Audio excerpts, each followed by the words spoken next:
करनी है दोस्तों। अच्छा, मैं जिया साहब आपको सभी को कर रहा हूँ तो जिया साहब अभी नहीं आए। जिया भाई नहीं आए। नहीं, बस जिया भाई का नहीं तो फैसल भाई को करते हैं। ये फॉरूक भाई अभी कितने लोगों ने ज्वाइन कर लिया है ऑडियंस में? ये तकरीबन 7 ऑडियंस हो गए। फरज साहब आप होस्ट बन चुके हैं, ठीक है। ठीक है, और अब्दुलरहमान भाई को। उनको सॉरी, गलत हो गया। अच्छा, आप उनको खुद बना दें, ठीक है। भाई कैसे उनको बनाऊंगा, मुझे आप आप बता दें। आप जो है ना पार्टिसिपेंट्स पे क्लिक करें, उनका नाम आएगा तो उनको को होस्ट बना दें आप, ठीक है। मोर में क्लिक करें। बल्कि 1 मिनट वेट करें, 1 मिनट वेट करें फरक भाई, असल में गलत वो मुझे थोड़ी सी देर के लिए होस्टिंग क्लेम करनी पड़ेगी आपसे।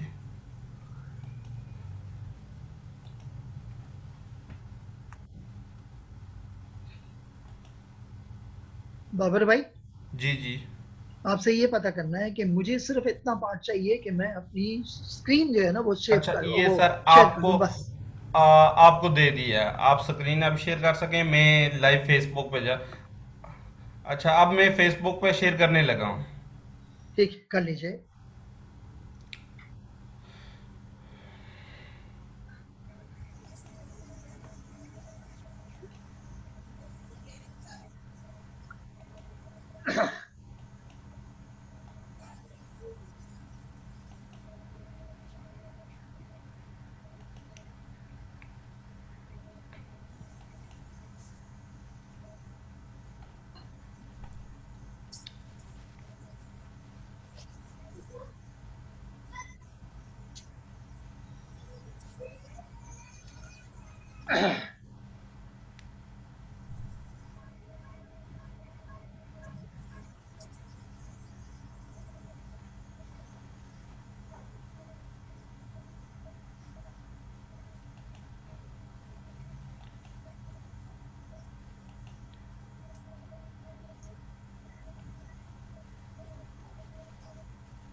अस्सलाम वालेकुम। वालेकुम सलाम। आज हम आप तमाम पार्टिसिपेंट्स के लिए, अपने ऑडियंस के लिए, अपने व्यूअर्स के लिए एक नया प्रोग्राम लेके आए हैं। ये बिल्कुल हमारे टॉपिक से हटके और डिफरेंट टॉपिक है, प्रोग्राम है। तो ये इंफॉर्मेशन कंसल्टेंट, अकाउंटिंग फॉर्म और 360 डिजिटलाइज की टीम्स ने मिलके प्रोग्राम अरेंज किया है। स्पेशली ये प्रोग्राम अकाउंटिंग फॉर्म के प्लेटफॉर्म से किया जा रहा है, जिसको मैनेज करने के लिए बाकी हमारे प्लेटफॉर्म्स ने हेल्प की है। तो अभी मैं जाऊंगा बगैर किसी ताख़ीर के सईद मोहम्मद फरज साहब की तरफ कि वो बाज़ाब्ता इस प्रोग्राम को स्टार्ट करें। Thank you. अस्सलाम वालेकुम फरज साहब। अच्छा, प्रोग्राम काइंडली स्टार्ट कीजिए थैंक और यू। इंट्रो दीजिए।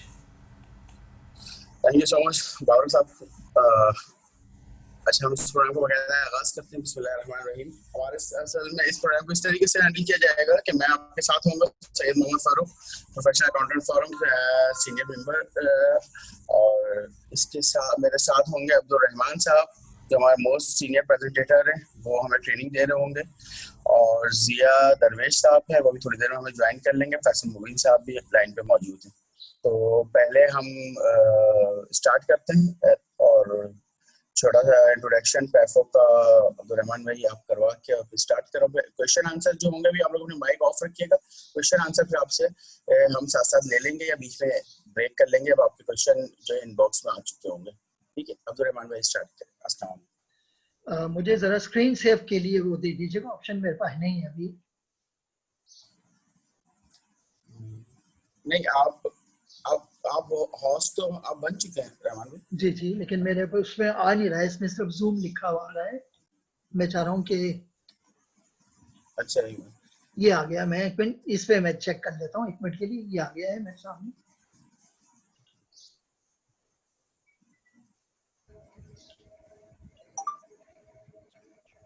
जी मेरे सामने ये स्क्रीन आ गया है, मैं भी इसको शेयर कर लेता हूँ।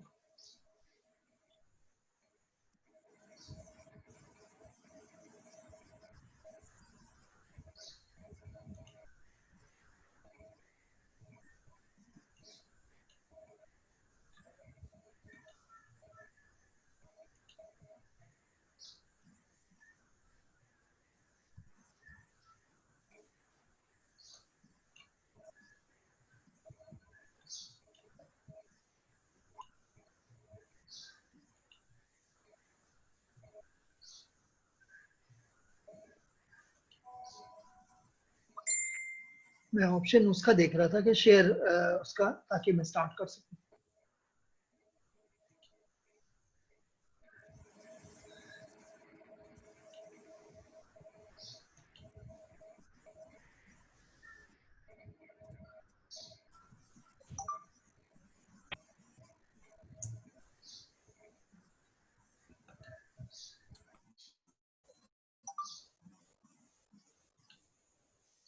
अब आ रहा है, स्क्रीन आ रही है आपके सामने फारूक भाई? जी यार। आ रही है ना? बस ठीक है, मैं स्टार्ट ले सकता हूँ। औज़ुबिल्लाहिमिनश्शैतानिर्रजीम, बिस्मिल्लाहिर्रहमानिर्रहीम। आइए हम अपने प्रोग्राम का आगाज करते हैं। सबसे पहले मैं आपके सामने आज के जो हमारी प्रेजेंटेशन है, जो कि ट्रेनर्स प्रोग्राम है, लेकिन कुछ यकीनन इसमें हमारे जो पार्टिसिपेंट है वो नए होंगे, इस लिहाज से मैं आपके सामने कुछ पहले तो एक मुख्तसर सा, बहुत ही मुख्तसर प्रोफेशनल अकाउंटिंग फोरम यानी पैफू का तारुफ पेश करूंगा।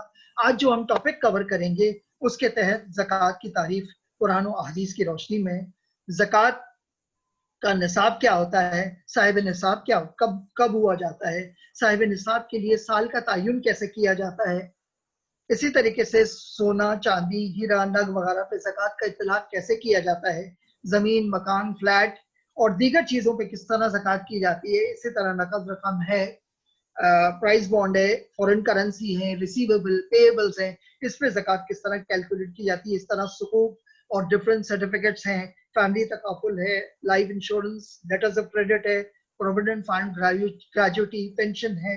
इसी तरह जो बिजनेसमैन है उनके लिए जो रॉ मटेरियल है, फिनिश गुड्स है, घरों में उमूमन लोग कमेटी या बीसी डालते हैं, उसको किस तरह कैलकुलेट किया जाता है। बिजनेस में पार्टनरशिप की सूरत में क्या होगा, वो लोग जो शेयर्स और स्टॉक्स की डीलिंग करते हैं उनकी सूरत में क्या होगा, अगर कोई बिजनेस ऐसा है जिसमें हराम और हलाल अगर मिक्सअप हो गया है तो वो क्या होता है। और फाइनली वो कौन सी अमाउंट्स या एसेट्स हैं, जबकि हम टोटल जब अपनी ज़कात बैलेंस कैलकुलेट कर लेते हैं तो वो कौन सी एसेट्स ऐसी हैं जिनको हमें उसमें से डिडक्ट करना होगा, माइनस करना होगा, ताकि हम उस रकम तक पहुंचे जो कि नेट ज़कातेबल है हमारे सामने। तो ये तो एक मुख्तसर सा वो आउटलाइन मैंने आपके सामने पेश की। अब आपको मैं मुख्तसर बता देता हूँ कि प्रोफेशनल अकाउंटेंट फोरम एक नॉन प्रॉफिट ऑर्गेनाइजेशन है जिसका कयाम कई साल पहले वजूद में आया। और इस हमारी जो ऑब्जेक्टिव्स हैं उसमें ये कि हम इस्लामिक इकोनॉमी को प्रमोट करते हैं। बिल्कुल पूरे साल हम डिफरेंट मौज़ूआत पे सेमिनार्स करते हैं, लेकिन सिर्फ शाबान और रमज़ान में हमारा जो फोकस होता है वो ज़कात प्रेजेंटेशन का या ज़कात ट्रेनिंग पर मुनसर होता है, या उसको हम करते हैं। दीन का चूंकि ज़कात दीन का बुनियादी रुकन है, इसलिए इसलिए ये पैफो ने ये काम का बीड़ा उठाया और रिसर्च के काम का आगाज हुआ। हनफी मकाते फिक्र के कई उलमा से हमारी नशस्तें हुई, उनकी रहनुमाई कदम कदम पे हासिल की गई और जरूरत पड़ने पर उनसे फतावे लिए गए। ये जो प्रेजेंटेशन जो आपके खिदमत पेश की जा रही है, ये तकरीबन 3 to 4,000 मैन आवर्स का निचोड़ है, नतीजा है, जो कि आपके सामने 2-3 घंटों में पेश की जाएगी। हमारे मुफ्ती हजरात से मुस्तकिल हमारे कॉन्टैक्ट रहते हैं ताकि सवालात के जवाब जो दरकार हो वो हमें मिल जाए और रहनुमाई मिल सके, और ताकि आप तक जो मालूमात पहुंची वो बिल्कुल मुस्तकिल मालूमात। हमारी मतली माहाना नशिस्तें होती हैं। एंड बीइंग अ प्रोफेशनल, हमने इस प्रेजेंटेशन को या इस ट्रेनर्स प्रोग्राम को सिर्फ ज़कात की कैलकुलेशन की हद तक रखा है। लिहाजा आपके जो सवालात भी होंगे वो ज़कात की कैलकुलेशन या with in the outline of the presentation होने चाहिए, और ताकि आपको इसके अलावा भी आपको दीगर मवाद भी इसमें मिलेगा। और इसकी कोशिश और बुनियाद और तमाम उसकी एफर्ट्स की बुनियादी वजह ये कि हम ये देखें कि हम जो ज़कात अदा करते हैं, हमने से कितने लोगों को इल्म है कि हम जो ज़कात किन किन चीज़ों पे अदा करनी चाहिए। तो ये तो रहा ज़कात हमारी उस मौजू पर पैफो के पर इंट्रोडक्शन। आइए हम प्रोग्राम को आगे बढ़ते हैं। ये हमारा प्रोफेशनल फोरम का आप देख रहे हैं कि ये कॉमर्स के जो लोग होते हैं, जिसमें सीए, एसएससी में एमबीए, एमकॉम, ये तमाम लोग हमारे ग्रुप में, हमारे फोरम में शामिल होते हैं। आइए इसको शुरू करते हैं। जैसा कि मैंने आपको बताया कि इसके बारे में कि हमने 3 to 4 आवर्स किया। ये हमारे कुछ एग्जीक्यूटिव कमेटी के मेंबर्स हैं जिनके नाम और टेलीफोन नंबर वगैरह यहाँ दे दिए गए हैं, जिसमें लाहौर से भी हैं, पिंडी से भी हैं, कराची से भी हैं, मुख्तलिफ शहरों से। ज़कात दरअसल माल के पाक करने से मुराद है कि ज़कात के मानी क्या है? ज़कात बढ़ोतरी या इजाफा करना है। ज़कात की अदायगी से माल पाक होता है। पाक माल से मुराद प्योरिफिकेशन है। ज़कात दीन का तीसरा बुनियादी रुकन है। ज़कात एक ऐसा फरीज़ा है जिसके बारे में जिसे निकाल कर मुस्तहिकीन को दिया जाता है ताकि अल्लाह की नेमत का शुक्र अदा हो और अल्लाह का तकर्रुब हासिल हो। इससे नफ्स का तज़किया भी होता है। ज़कात एक ऐसा हक़ या हिस्सा है जिसको अल्लाह अज़्ज़ व जल ने खुद मुकर्रर किया, इसकी मिक़दारों का तयन किया, हत्ता कि इसके जो स्पेंडिंग के, खर्च करने के जो बंदात के हेड्स हैं, इनको भी अल्लाह तबारक व तआला ने सूरह तौबा की आयत नंबर 60 में बयान किया, जिसकी वज़ाहत हमें रिसालत महबूब सल्लल्लाहु अलैहि वसल्लम की अहादीस कौल व फ़िल और उसकी तफसीलात अहादीस मुबारका से मिलती है।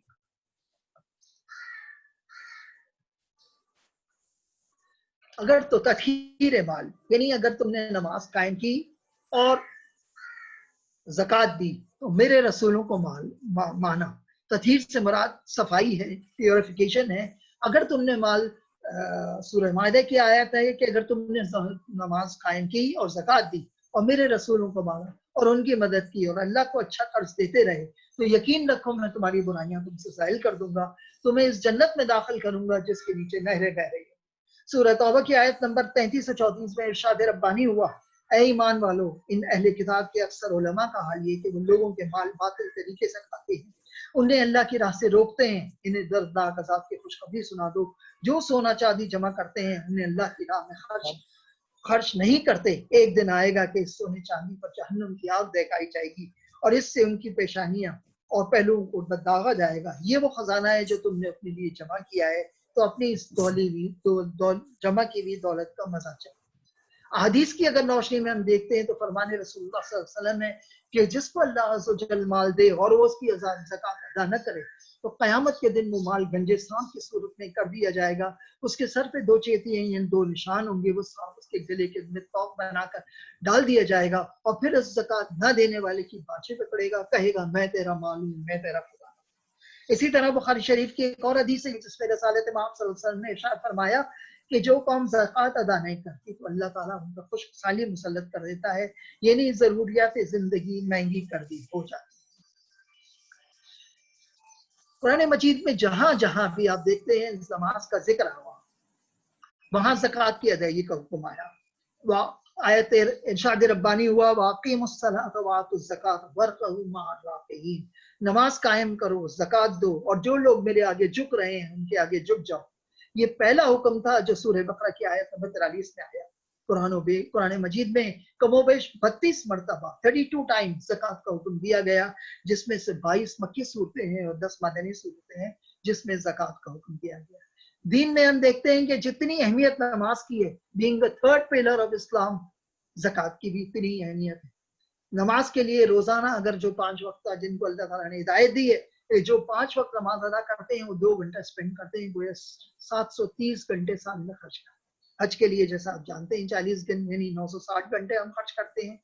सवाल ये है कि ज़कात जैसे अहम रुकन के लिए हम कितने घंटे इसकी कैलकुलेशन को सीखने के लिए खर्च करते हैं। लिहाजा ये हमारे लिए बेइंतहा जरूरी है कि हम इसको सीखें।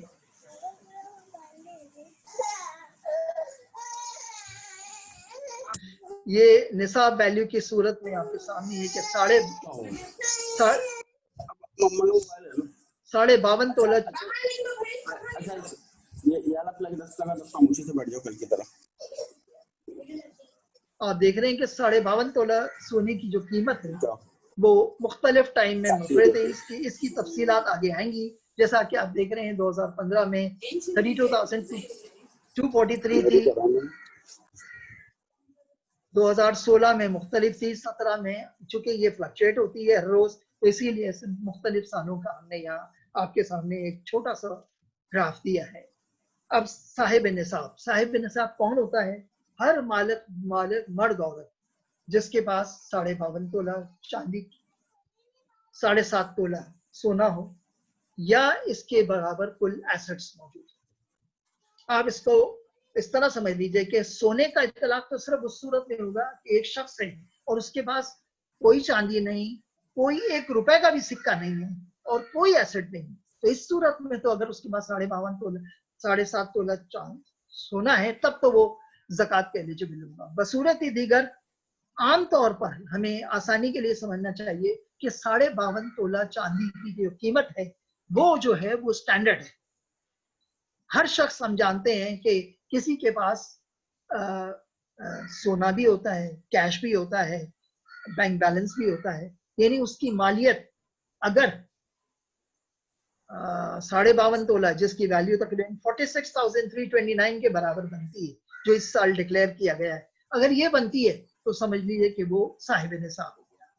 तो इसलिए इसके बारे में कोई कंफ्यूजन नहीं होना चाहिए। हमारे पास इक्वल, और उसका आसान तरीका ये है कि आप नेट से सिल्वर की पर तोला की वैल्यू निकाल लीजिएगा, मल्टीप्लाइड बाय 52.50, आपके पास उसकी जो वैल्यू बनती है उससे आपको अंदाजा हो जाएगा कि ये रकम कितनी बनती है। अपने तमाम ज़कातेबल एसेट्स जिसकी तफसीलात आगे आएगी उसको आप एक्यूमुलेट कर लीजिए, जमा कर लीजिए, उसकी वैल्यू निकाल लीजिए। अगर वो 52.5 तोला चांदी के करीब यानी 612.35 ग्राम्स के बराबर बनती है, विच इज अबाउट 46,329 रुपीज, तो आप समझ लीजिए कि आप साहिब निसाब।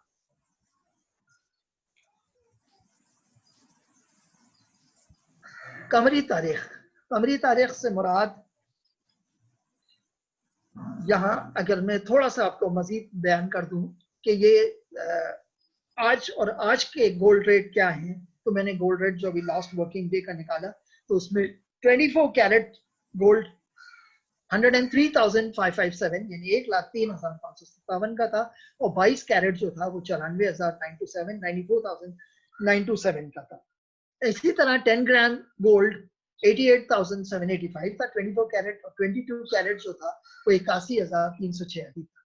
और सिल्वर को अगर हम देखें तो उसकी वैल्यू लास्ट वर्किंग डे यानी फ्राइडे को 912 पर ग्राम थी, जिसको अगर हम मल्टीप्लाई करते हैं 52 पॉइंट समथिंग से तो 47,880, यानी अगर किसी की ड्यू डेट ज़कात की अगर जुमे की थी तो वो 47,880 रुपए अगर उसके पास थे तो वो साहिब निसाब होगा। अब आइए इसको ये रेट जो है वो आराम से आप फॉरेक्स पे या डिफरेंट वेबसाइट पर नेट से एक्सट्रैक्ट कर सकते हैं। स्टेट बैंक ने यानी गवर्नमेंट ने इस दफा जो अमाउंट डिक्लेयर की है जिस पे ज़कात होगी वो 46,329 रुपीज है। यानी बैंकों में स्टेट बैंक ने इंस्ट्रक्शन दी है तमाम ब्रांचेस तमाम बैंक्स को कि किसी के अकाउंट में भी 46,329 या उससे अबव हो तो उस पर ज़कात डिडक्ट की जाएगी, इल्ला ये कि उसने एफिडेविट जमा किया गया है। तो ये उस सूरत में लिहाजा हमारे वो बच्चे जो बालिग हो गए और उनके पास भी अगर इतना अमाउंट है या उसके बराबर एसेट्स है तो ये माँ बाप की जिम्मेदारी है कि उनको बच्चों को इसकी तरफ रग़बत दिलाएं ताकि वो भी हुब्बे दुनिया की तरफ यानी दुनिया की मोहब्बत पे ना पड़े और उन्हें ये तरगीब हो कि ज़कात की देनी चाहिए। यहाँ एक चीज और मजीद समझ लीजिएगा कि साहिब निसाब होने के लिए कतई ये जरूरी नहीं है कि हम इंडिविजुअल एसेट्स को देखें। मिसाल के तौर पर अगर कोई शख्स कहे कि मेरे पास 5 लाख रुपए हैं और वो मुझे 6 महीने पहले आए हैं, अब ये जब साल पूरे होंगे तब मैं ज़कात दूंगा, ऐसा नहीं है, बल्कि एक्यूमुलेटेड एसेट्स पे होता है। एक्यूमुलेटेड एसेट्स से मुराद सोना, चांदी, माल तिजारत और नकदी, ये 4 चीजें जो है ना वो मेन है। इसके अंदर जो चीजें फॉल होंगी, माल तिजारत से मुराद आप कोई भी चीज अगर आप बिजनेसमैन नहीं है, फिर भी अगर आपने कोई चीज फ्लैट या मकान खरीदा है बेचने के लिहाज से, तो वो आपका माल तिजारत होगा, यानी उसके तो इसी लिहाज से ये 4 चीजों का आप ध्यान में रखिए ज़कात के लिए। सोना, चांदी, नकद, चाहे वो बैंक की सूरत में हो, बैंक बैलेंस की सूरत में हो, या घर में कैश की सूरत में हो, और माल तिजारत। अब इसके बाद हम आते हैं अगले उस पर, यानी टोटल एक्यूमुलेटेड एसेट्स पे ज़कात कैलकुलेट। अब आइए कमरी तारीख। आप जानते हैं कि कॉर्पोरेट, बड़े कॉर्पोरेट्स हैं या कंपनीज हैं, वो अपने हिसाबात की कैलकुलेशन के लिए फाइनेंशियल ईयर या फिस्कल ईयर का इंतखाब करते हैं। For example, starting from 1 July till 30 June next year, या 1 जनवरी से लेके 31 दिसंबर तक, ताकि वो अपने बिजनेस का सही तायुन कर सकें कि कितना प्रॉफिट हुआ और कितना लॉस हुआ। इसी तरीके से हर मुसलमान पर ये फर्ज है कि वो अपनी एक कमरी तारीख हिजरी डेट को कहते हैं, यानी हर मुसलमान को फर्ज है कि वो अपनी एक हिजरी डेट मुतय्यन करे। उस पर कोई पाबंदी नहीं है कि वो कौन सी डेट है। जिस डेट को वो साहिब निसाब हो गया, यानी the day he is having 46,329 जो लेटेस्ट फिगर है उसके मुताबिक, तो वो समझिए वो साहिब निसाब है। यानी जिस दिन भी उसके पास 52.5 तोला चांदी के इक्विवेलेंट अमाउंट आ गया, वो साहिब निसाब हो गया। यही उसकी पहली तारीख है।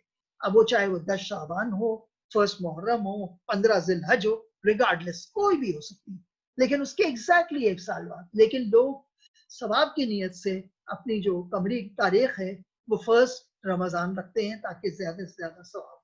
अगर आपने 1 रमजान रखी है, तो ये अगले साल 29 या 30 शाबान को आपका साल पूरा हो जाएगा। इस दौरान अगर आपको 30 शाबान यानी 1 साल के बाद, तो साल पूरा होने पर 30 शाबान को भी अगर आपके पास असर के वक्त तक भी, असर के बाद भी, मगरिब से पहले भी अगर आपके पास 5 लाख की रकम आ जाती है, तो आपको उसी कैलेंडर ईयर में शामिल करना होगा और ज़कात करनी होगी। ऐसा नहीं है कि आप ये कहें कि ये तो 2 घंटे पहले मिली है, इसे पूरा साल नहीं हुआ है, क्योंकि आपकी के विद इन द ईयर में वो फॉल हो रही है, लिहाजा आपको उस पर ज़कात अदा करनी है। ये आपके सामने एक स्क्रीन पर एक थ्रेशोल्ड लाइन आ रही है, जिसमें हमने XYZ का बताया कि वो कब साहिब निज़ाम होता है। थ्रेशोल्ड लाइन से मुराद दरवाजे की चौखट भी कह सकते हैं, उर्दू में दहलीज भी कह सकते हैं। This is the line, the level of detection और the point on which reaction is reaches, यानी ये वो दहलीज या लकीर है जिसकी सतह या नुक्ते पे पहुंचकर कोई रद्द अमल का हमें पता चलता है। इसकी मिसाल आप इस तरह समझ लीजिएगा कि XYZ जिसकी हमने ये थ्रेशोल्ड लाइन बनाई है, ये जहां मेरा कर्सर आप देख रहे हैं, तो आप देख रहे हैं कि ये साहिब निसाब था, यानी he is having at that moment, he or she was having this much money कि ये इसको ज़कात देनी थी। अब उसके फौरन बाद ये अमाउंट उसका कम होता है, उसके एसेट्स कम होते हैं, फिर बढ़ते हैं, फिर कम होते हैं, फिर बढ़ते हैं, लेकिन एंड ऑफ द ईयर आप देखें कर्सर उसके पास खासी रकम है और वो बदस्तूर साहिब निसाब रहा। 1439 से लेके उसका पूरे साल का रिकॉर्ड देख लीजिए, तो अब ये शख्स साहिब निसाब रहा। तो इसी तरीके से ये साल में ऐसे मौके आते हैं कि हमारे पास पैसा कम होता है, हमारे एसेट्स कम होते हैं, हमारे एसेट्स डिक्रीज होते हैं, इंक्रीज होते हैं, लेकिन उसके बावजूद ये चीज जो सूरत हाल है उसमें हमें ये मालूम होना चाहिए कि आखिरी दिन हमारे पास कितना पैसा या कितने एसेट्स जो है वो निसाब के उस पर आ रहे हैं। अगर आप उसमें फॉल करते हैं 42.5 52 तोला की वैल्यू के अंदर तो गोया फिर उस वक्त आप साहिब निसाब और आप ज़कात अदा करें। इसी तरह हमने आपके सामने ये एक स्लाइड रखी है जिसमें आप देखिएगा 1436 में 1 रमजान में निसाब की वैल्यू जो है वो 174 थी, जो नेट एसेट्स थे उनके पास 68,000 थे। इस तरह डिफरेंट ईयर में ये किसी के पास कुछ अमाउंट, किसी के पास कुछ अमाउंट, और इसी तरह ये वैल्यू जो है ना, निसाब की वैल्यू बढ़ती रहती है, क्योंकि डेली सिल्वर और गोल्ड की वैल्यू में चेंजेस आती है। तो इस साल एक साल में कहाँ 761 थी, कहाँ 1437 में आप देखते हैं 49,049 थी। इसी तरीके से 1440 में ये गिर कर 35,670 थी। इसी चीज को हमने मजीद ग्राफ की सूरत में आपके सामने पेश किया है। क्वेश्चन एंड आंसर का जिस तरह आपके सामने फरूक भाई ने बताया कि you note down this at the end of my topic जिस टॉपिक तक मुझे करना है, कवर करना है, आप उस तक उस सवाल नोट कर लीजिए ताकि मैं उसका जवाब दूंगा। इसी तरह डिफरेंट टॉपिक जिस तरह के जिस प्रोग्राम के शुरू में मैंने आपको डिफरेंट टॉपिक्स बताए हैं, मेरे साथी स्पीकर्स वो उसको एक्सप्लेन करेंगे और आप उसको अकॉर्डिंगली अपने उनसे सवाल करते जाएंगे। अब आइए अगर अगले उस पर जिसपे सोना और चांदी है, और सोना और चांदी की सूरत जो है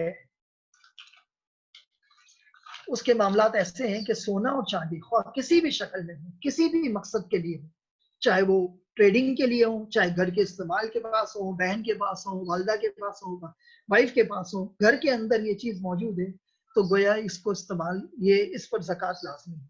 मैंने आपको कहा कि आपको ज़कात के लिए 4 आइटम का याद होना जरूरी है, सोना, चांदी, जितनी भी नकदी, कैश, बैंक बैलेंस वगैरह है, और ट्रेडेबल आइटम यानी माल तिजारत जिससे आप बिजनेस करते हैं, तो इसका होना जरूरी है। सोना चांदी होने की सूरत में चाहे वो किसी शक्ल में भी हो, उसकी आप वो मालूम कर लीजिए, वजन मालूम कर लीजिए। ये भी होता है कि घर में सोना पड़ा हुआ है लेकिन आपको यही नहीं मालूम कि इसका वजन कितना है, तो आपको एक मरतबा जरूर अपने उस फैमिली ज्वेलर के पास जाना होगा जिससे आप अक्सर सोना खरीदते हैं, और उससे जाकर अपनी इसकी एक दफा उसकी वैल्यू निकाल लेनी होगी। फिर उसके बाद हर साल जब अगर उसमें कुछ इजाफा होता है तो उसका वजन, रसीद लाजमी ले लीजिए और उसका वजन ऐड करते रहिए। अगर इनकेस अगर आपने कुछ सोना बेचा है तो उसका वजन कम कर दीजिए। जेवर खरीदने और उसकी सूरत में चूंकि आपके पास रसीद होगी तो इसमें 0.9% जो है ना वो वेस्टेज होता है, जिसकी कैलकुलेशन हमने आपके सामने रखी है। गोया ज़कात जो है वो 90.91 जो परसेंट है उस पर आपको ज़कात अदा करनी होगी, जितनी उसकी वैल्यू उस पर दी। अगर आपके पास सोने की रसीद नहीं है तो आपको उसका वजन मालूम करना होगा, जैसा कि मैंने आपको बताया। लेकिन सोने के सिक्के, बिस्किट, और वो जिस पर आपको ये पता है कि गिनी वगैरह जिस पर लिखा होता है 10 तोला, 5 तोला, तो ये नेट है, इसमें आपको किसी किस्म की वेस्टेज को कैलकुलेट करने की जरूरत नहीं है, ये एज इट इज लिया जाएगा, इसका जो वजन है वो एज इट इज लिया जाएगा। बिल्कुल इसी तरीके से वो हजरात जो गोल्ड में बिजनेस करते हैं, लेन देन करते हैं, कमोडिटी एक्सचेंज से का में उनका अकाउंट है, तो उन्हें कोई ज्यादा हेडेक करने की जरूरत नहीं है। वो कमोडिटी एक्सचेंज को कॉल करके या ऑनलाइन अपने अकाउंट को बैलेंस चेक कर सकते हैं ताकि उनके पास इस एसेट का यानी सोना चांदी का ये मालूम हो सके कि उनका कितनी वैल्यू है। बाजार में आप ये देखते हैं, हमें जहन में रखना चाहिए कि मुख्तलिफ किस्म के कैरेट्स होते हैं, 24 कैरेट्स, 22 कैरेट्स, 18 कैरेट्स, मुख्तलिफ किस्म के कैरेट्स होते हैं। तो आपको ये मालूम होना चाहिए कि आपके पास जो सोना है वो कितने कैरेट का है। मिसाल के तौर पे गल्फ से जो हमारे लोग सोना खरीद के लाते हैं वो डिफरेंट कैरेट का होता है, पाकिस्तान में डिफरेंट कैरेट का। तो इसलिए ये हमें लाजमी हमें मालूम होना चाहिए ताकि हम उसकी करेक्ट वैल्यू का अंदाजा करें और उसको अकॉर्डिंगली हम उसकी वैल्यू कहें, ताकि ऐसा ना हो कि 1 रुपया भी हमारा ज़कात देने से रह जाए, क्योंकि अगर 1 रुपया भी हमारा ज़कात कैलकुलेशन में गलती हुई, ये रह गया, तो फिर उसका सारा वबाल हमारे माल पे आता है। अब आपके सामने ये एक ये भी मैंने सामने रख दी है ताकि आपके सामने ये सूरत हाल सामने रहे कि ये क्या चीज है, कितने कैरेट्स होते हैं, 24 carats, 21 carat, 18 carats, different carats, और इसके हमने आखिर में लास्ट कॉलम में डिक्रीज इन 1 ईयर में क्या क्या डिफरेंस आया वो भी हमने आपके सामने दे दिया। इसी तरह के आप देखेंगे कि और ये स्लाइड्स चेंज हो रही हैं और इसमें मुख्तलिफ डिफरेंट ग्राम्स के डिफरेंट हमने आपके सामने रखे।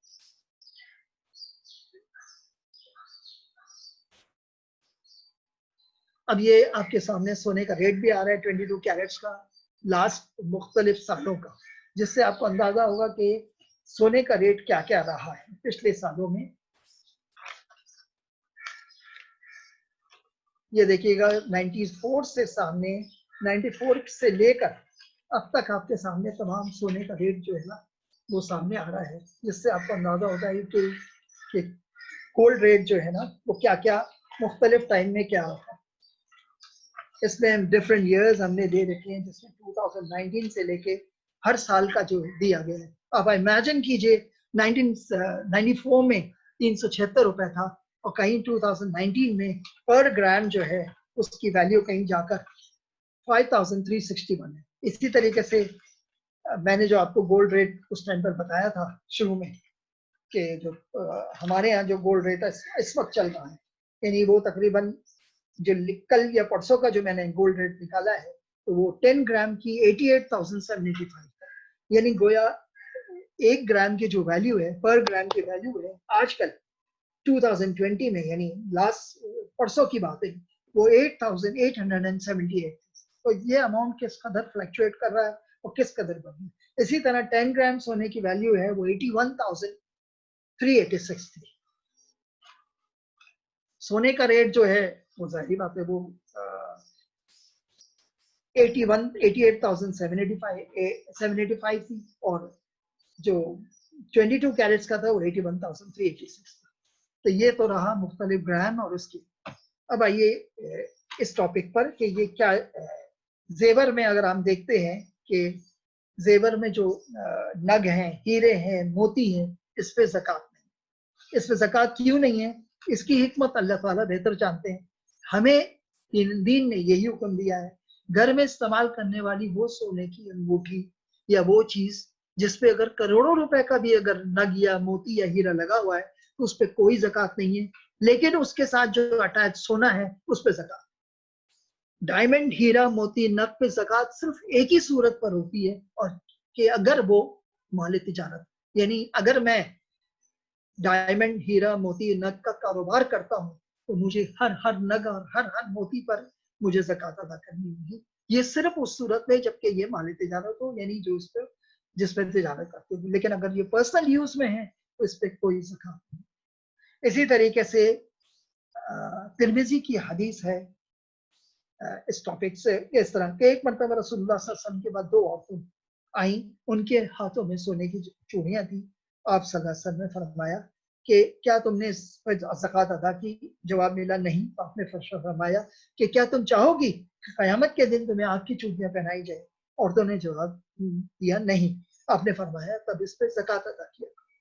इसी तरह ये देख रहे हैं status of the gift to the child नाबालिग, इसकी जो एक्सट्रीम जो सूरत हाल है वो ये। हमारे यहाँ एक कस्टम है, एक एक रवायत है कि बच्ची के नाम से हम सोना वक्फ कर देते हैं, उसको गिफ्ट कर देते हैं, उसको दे देते हैं, ये सोचकर कि यार अब इस पर फिर अब ज़कात नहीं होगी। लेकिन हम ये नहीं जानते कि ऐसी सूरत में जबकि हमने अपने नाबालिग को, कि बच्चा या बच्ची को हमने जो गिफ्ट किया है उसकी कड़ी शराइत क्या है, ये कड़ी शराइत हमारा इसके लिए जानना जरूरी है कि इस सूरत में ऐसा कुछ नहीं है कि कोई शादी ब्याह का मौका आया, वो जेवर माँ ने उठाया, बहन ने उठाया, बहन के शादी में चली गई, ऐसा कोई गुंजाइश नहीं है, यानी उसको कोई भी इस्तेमाल नहीं कर सकता।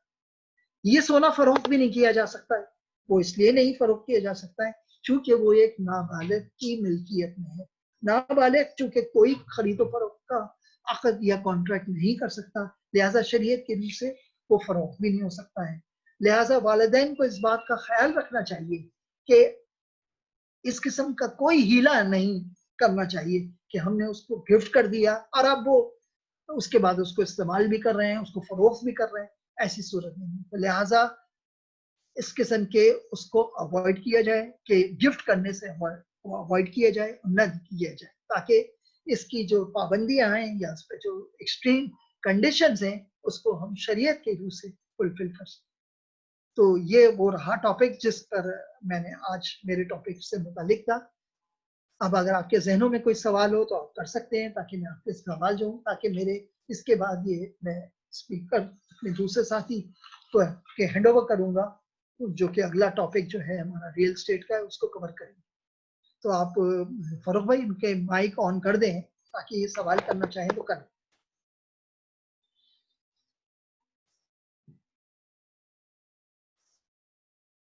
हेलो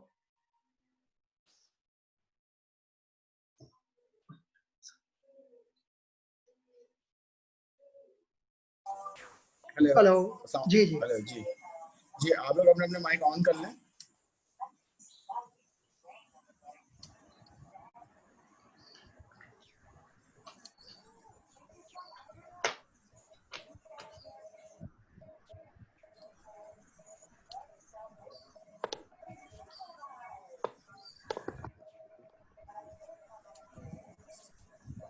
रुक, आवाज आ रही है क्वेश्चन आपको? है कोई जी जी क्वेश्चन है किसी को?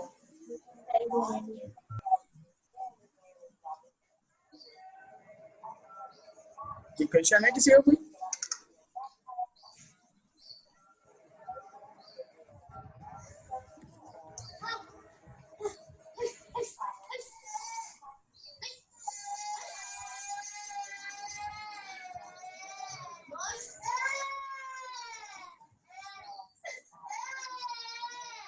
बच्चे मन के सच्चे भाई, रुक भाई, बच्चों को सवाल करने से मत रोके। मत रोके भाई, बच्चों को ना रोके। सवाल जी करने वालिक दो। जी वालेकुम सलाम।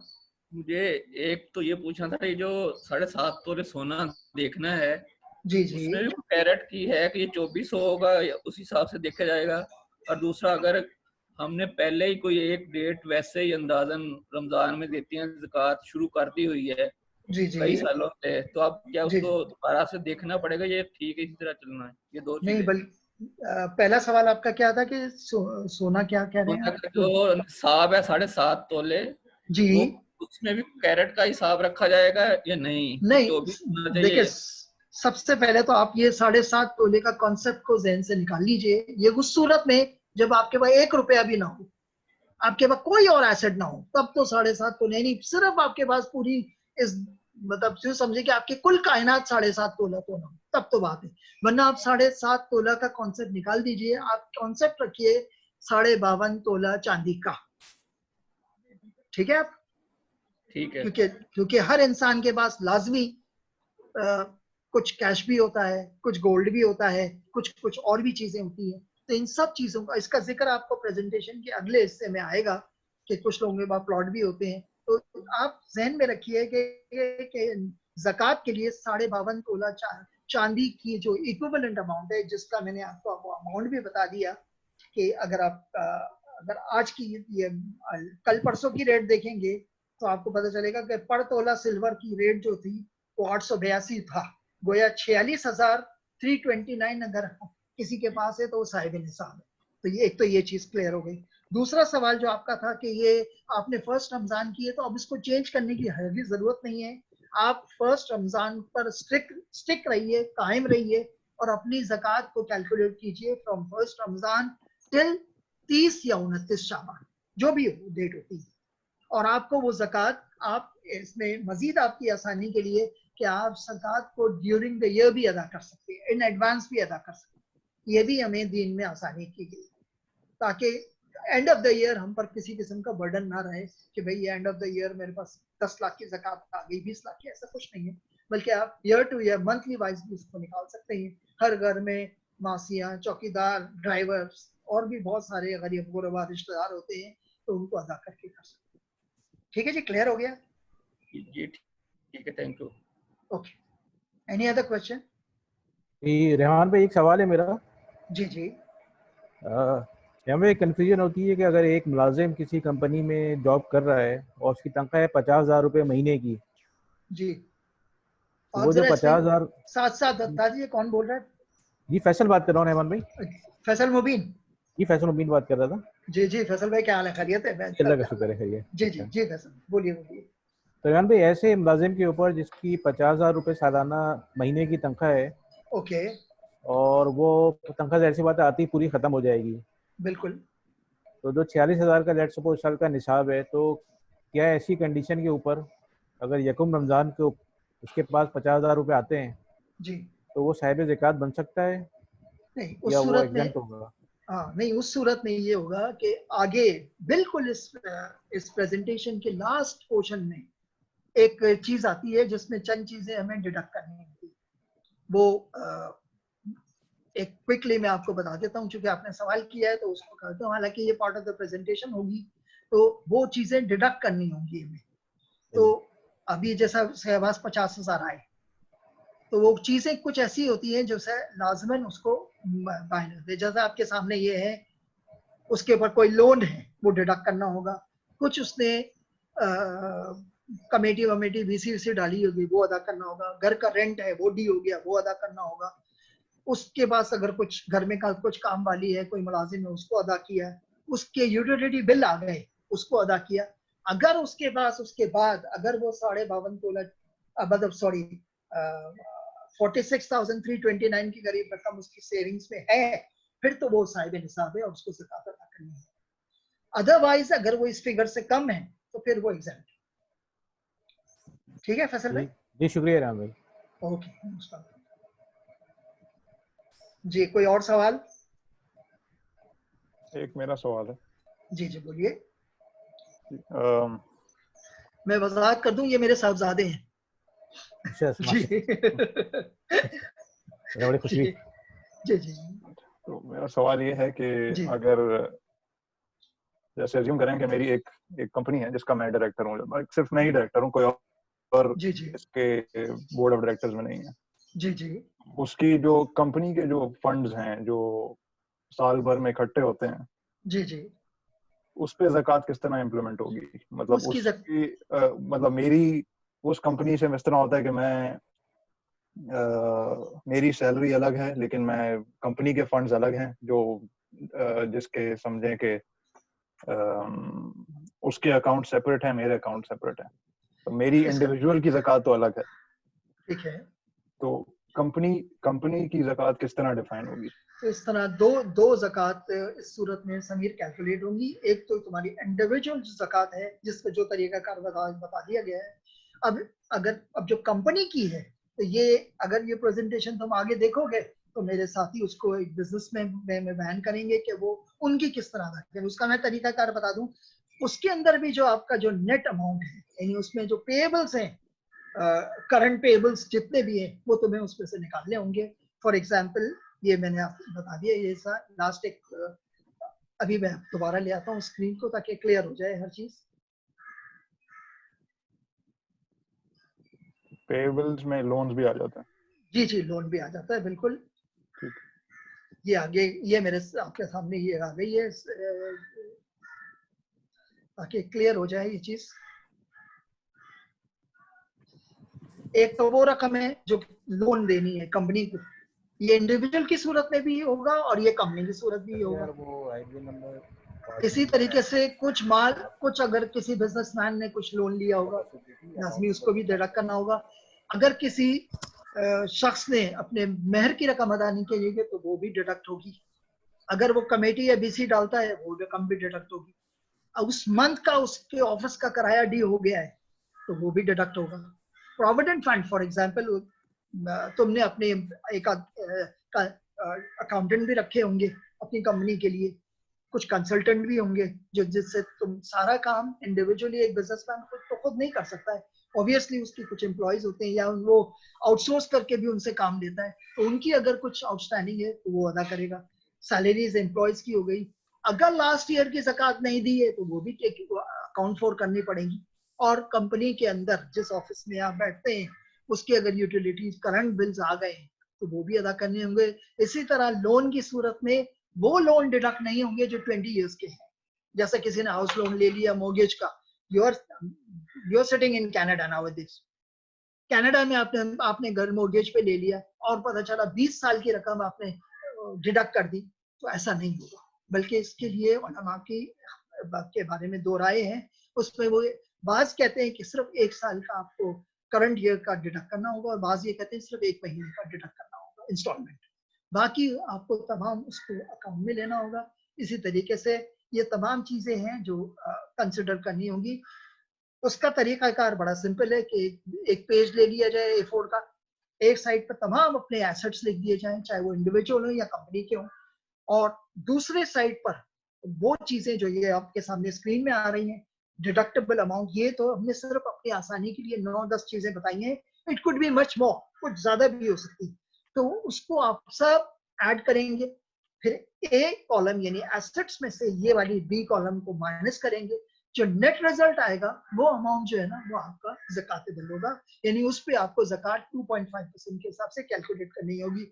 यहाँ एक वेरी इंपॉर्टेंट थिंग जो है जरूरी है बताना, जो शायद किसी का सवाल ना आए, वो ये है कि एक टाइम ऐसा आता है कि कंपनी जो है वो सारी बात इतनी कैलकुलेशन ग्रेगोरियन डेट से हिसाब से कर रही है, वो हिजरी के हिसाब से नहीं कर रही। तो इस सूरत में जो ज़कात कैलकुलेट होगी वो 2.58 या 2.60 के हिसाब से होगी। 2.50 के हिसाब से, 2.5% से नहीं। उस सूरत में 2.60 के हिसाब से टोटल जो ज़कातेबल एसेट्स है इसकी कैलकुलेशन।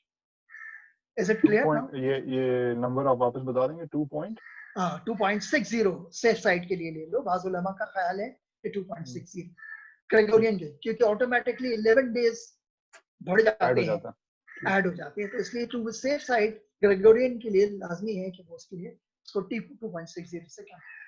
क्लियर है? ठीक, clear. Okay, any other question?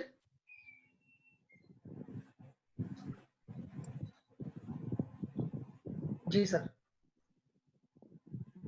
Adnan साहब, आप भी कोई सवाल कर रहे हैं क्या?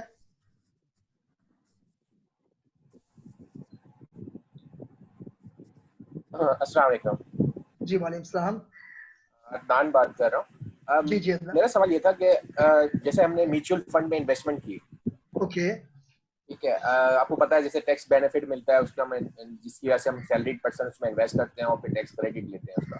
जी जी ठीक है, अब हमने इन्वेस्टमेंट कर दी, पिछले 2 साल के लिए हमने अपने पैसे को बाउंड कर दिया। अब हुआ क्या कि आपको पता है पिछले साल जो स्टॉक एक्सचेंज का जो हाल हुआ है, जिसकी वजह से म्यूचुअल फंड तो इफेक्टेड हुई है, नॉर्मल इन्वेस्टर भी इफेक्टेड हुआ है। तो अब आपकी जो प्रिंसिपल वैल्यू थी वो 2.5 लाख नहीं हुई, वो 2 लाख हो गई।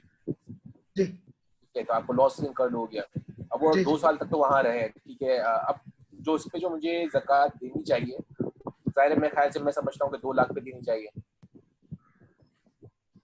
तो आप सवाल क्या कर रहे हैं मुझसे, ये बोल। हाँ, ये सवाल ये है कि क्या मुझे अब नेट वर्थ पे इसकी जी करनी जो होगी? जी वैसे ये मेरा पोर्शन नहीं है, ये अगले जो स्लाइड्स आएंगी उसमें आपको इसका जवाब मिलेगा, लेकिन मैं आपको बता दूं इस पे करंट एनएवी जो होती है, करंट एनएवी, उस पर आपको यानी उस पे एग्जैक्टली यानी 2 लाख के ऊपर ही हम ज़कात देंगे। एग्जैक्टली जो, क्योंकि आपके जो ड्यू डेट है, फॉर एग्जांपल 30th रमजान, यानी अभी परसों आपकी अगर ये डेट थी, तो 30th डे को जो बैंक उसकी आपको वैल्यू होगी। जो आपको भेजता है स्टेटमेंट डेली बेसिस पे, उसमें जो एनएवी वैल्यू आपके सामने है, तो वो जो वैल्यू बनती है उस पर, वो आपकी करंट वैल्यू उसी पे होगा। करंट वैल्यू पे आ जाएगी। And vice versa, whatever the, even if it's a property, you have to pay. अच्छा, एक ठीक है जी? सेकंड क्वेश्चन ये है कि हम लोग ज्वेलरी में बड़े कंफ्यूज होते हैं। ज्वेलरी होती है लेडीज की, ठीक है, जी हम ये भी अंडरस्टैंडिंग करते हैं कि बाउंड तो है, जो ऑनर है वो बाउंड है इस पे ज़कात देने का, तो ऑनर जो जी जी लेडीज है, तो नॉर्मली ज़ाहिर है हम मेल हैं तो हम ही दे रहे होते हैं ज़कात, तो जी ठीक है, उसमें भी कोई इशू नहीं है। अब कैलकुलेशन में थोड़ा कंफ्यूजन हो जाती है, क्योंकि आपको पता है वो जो गोल्ड होता है उसके अंदर प्योर गोल्ड और उसकी जो बनावट है वो अलग अलग होती है। जी जी तो उसको जब हम वेट करने जाते हैं तो हम बींगा, अगर मैं अपने आप को देखूँ तो मैं वेट सही नहीं कर पाता, ठीक है। कि उसके अंदर जो दूसरी जो लवाजमात है वो भी इतनी एडिशन होती है। तो उसके लिए ओके बेस्ट तरीका क्या है? इसके लिए बेस्ट उस, तरीका क्या है कि उस हम उसके इसको लिए निकालें? बेस्ट तरीका ये है कि तकरीबन हर फैमिली के नॉर्मली एक, जिस तरह फैमिली डॉक्टर होता है, इसी तरह एक फैमिली ज्वेलर भी होता है। नॉर्मली शादी ब्याह के मौके पर उसी के पास जाया जाता है ज्यादातर। बाजारों में ऐसा नहीं होता कि हर ज्वेलर के पास हम कराची में घूमते थे, हम उमन उसके बाद, चूंकि हम उसके बाद ट्रस्ट होता है, आप उसके बाद चले जाएंगे। यानी once in a life you have to take all your jewellery to that jeweller, बहुत एहतियात से, और उनसे आप उसका कैरेट भी मालूम कर पाने, और उससे उसका नेट वेट भी मालूम कर पाने, और उसको नोट डाउन कर लें। उसके बाद अगले सालों में फिर आपको जो एडिशन है, हर दफा लेते वक्त रसीद लेनी होगी, और हर टाइम पर रसीद लेनी होगी, और फिर अगर ऐड और माइनस आपको खुद करना होगा। एक मरतबा तो ये आपको रिस्क लेना होगा कि घर से बाहर निकलना होगा। और जहां तक ये सवाल है कि वो औरतों का ज्वेलरी है, तो सूरत सवाल ये पैदा होता है कि वो अर्निंग मेंबर है, नहीं वो अर्निंग मेंबर नहीं, वो housewife, how they are going to pay. उसका दो ही तरीके हैं, आइदर वो अपना गोल्ड बेच के गोल्ड अदा करें, अपनी पॉकेट मनी से अदा करें, लेकिन नॉर्मली हमारे यहाँ कस्टम ये है कि हस्बैंड जो या घर का सरबराह है वही अदा कर रहा है। ऑलराइट सर, सही है, thank you sir, very most welcome. कोई और सवाल हो फरूक भाई तो बताइए, वरना मैं पंखा चला दूं, मैं बैठा हूं गर्मी में ताकि आवाज डिस्टर्ब ना हो। बता दीजिएगा आप मुझे और कोई सवाल हो।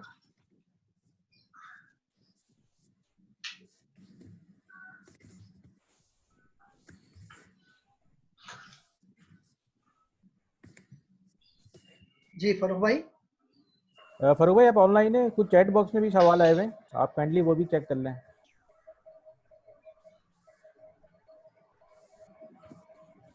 मैं देखता हूँ चैट बॉक्स में कौन से सवाल आते हैं दोस्त। जी रहमान भाई चेक कर लें प्लीज।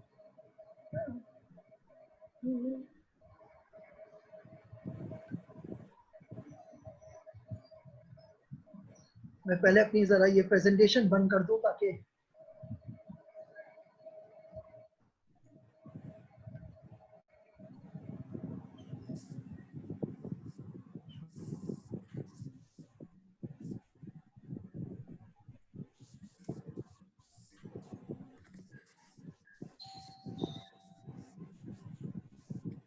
सर ये प्रेजेंटेशन इसमें चैट पे मैं जा रहा हूँ इसमें।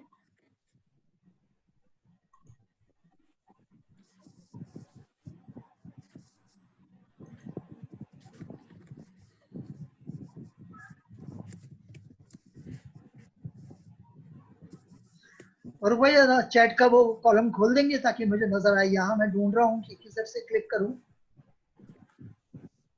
Excuse me.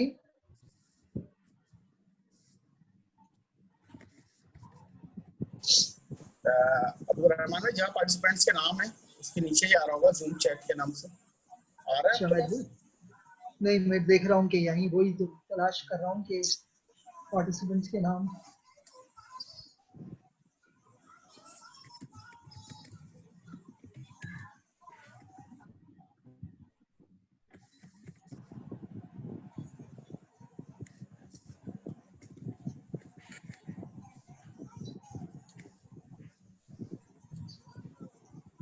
आप खोल के चल सवाल पूछ लीजिए, मैं हाथ के हाथ जवाब देता जाऊंगा।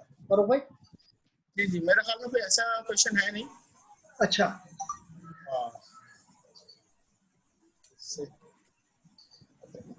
फैसल भाई आपको एक मैसेज किया है, आप वो चेक कर लें। फैसल मुबीन भाई, आपको मैंने एक मैसेज चेक कर रहा हूँ। चेक कर लें। अच्छा फारूक, फिर ये अपनी नेक्स्ट प्रेजेंटेशन स्टार्ट कर दें? आगे से स्टार्ट कर लेते हैं। जिया भाई जी है। जिया भाई मौजूद। तो नेक्स्ट मैं अपना हैंड ओवर कर रहा हूँ जिया भाई को ताकि वो अपने अगले टॉपिक की तरफ बढ़े। जज़ाकल्लाह जनाब। अस्सलाम वालेकुम। बहुत शुक्रिया। जी जिया भाई कंटिन्यू करें आप। एक सेकंड, ये जिया भाई मैं अगर आप दीजिए तो पहले मैं कर लूं। आप जिया भाई शेयर के ऑप्शन दिए हैं। जिया भाई के साथ शायद इंटरनेट का इशू है। चला मुझे, मैं इसको मैं देख लूं।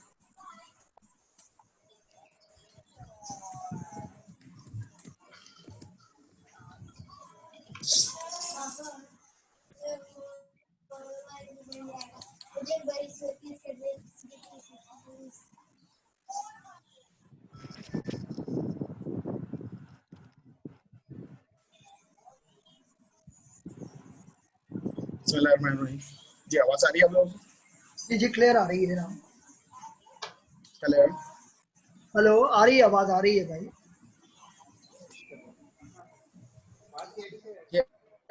आवाज आ रही है?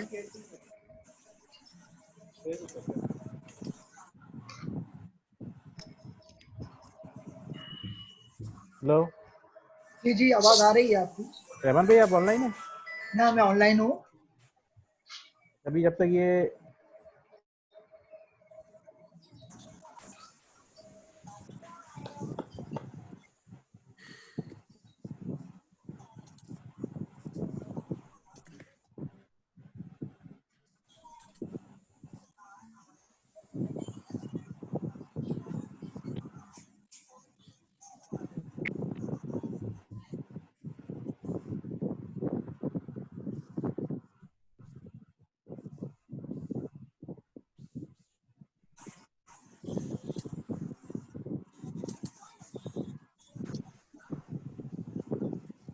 हेलो आप लोग।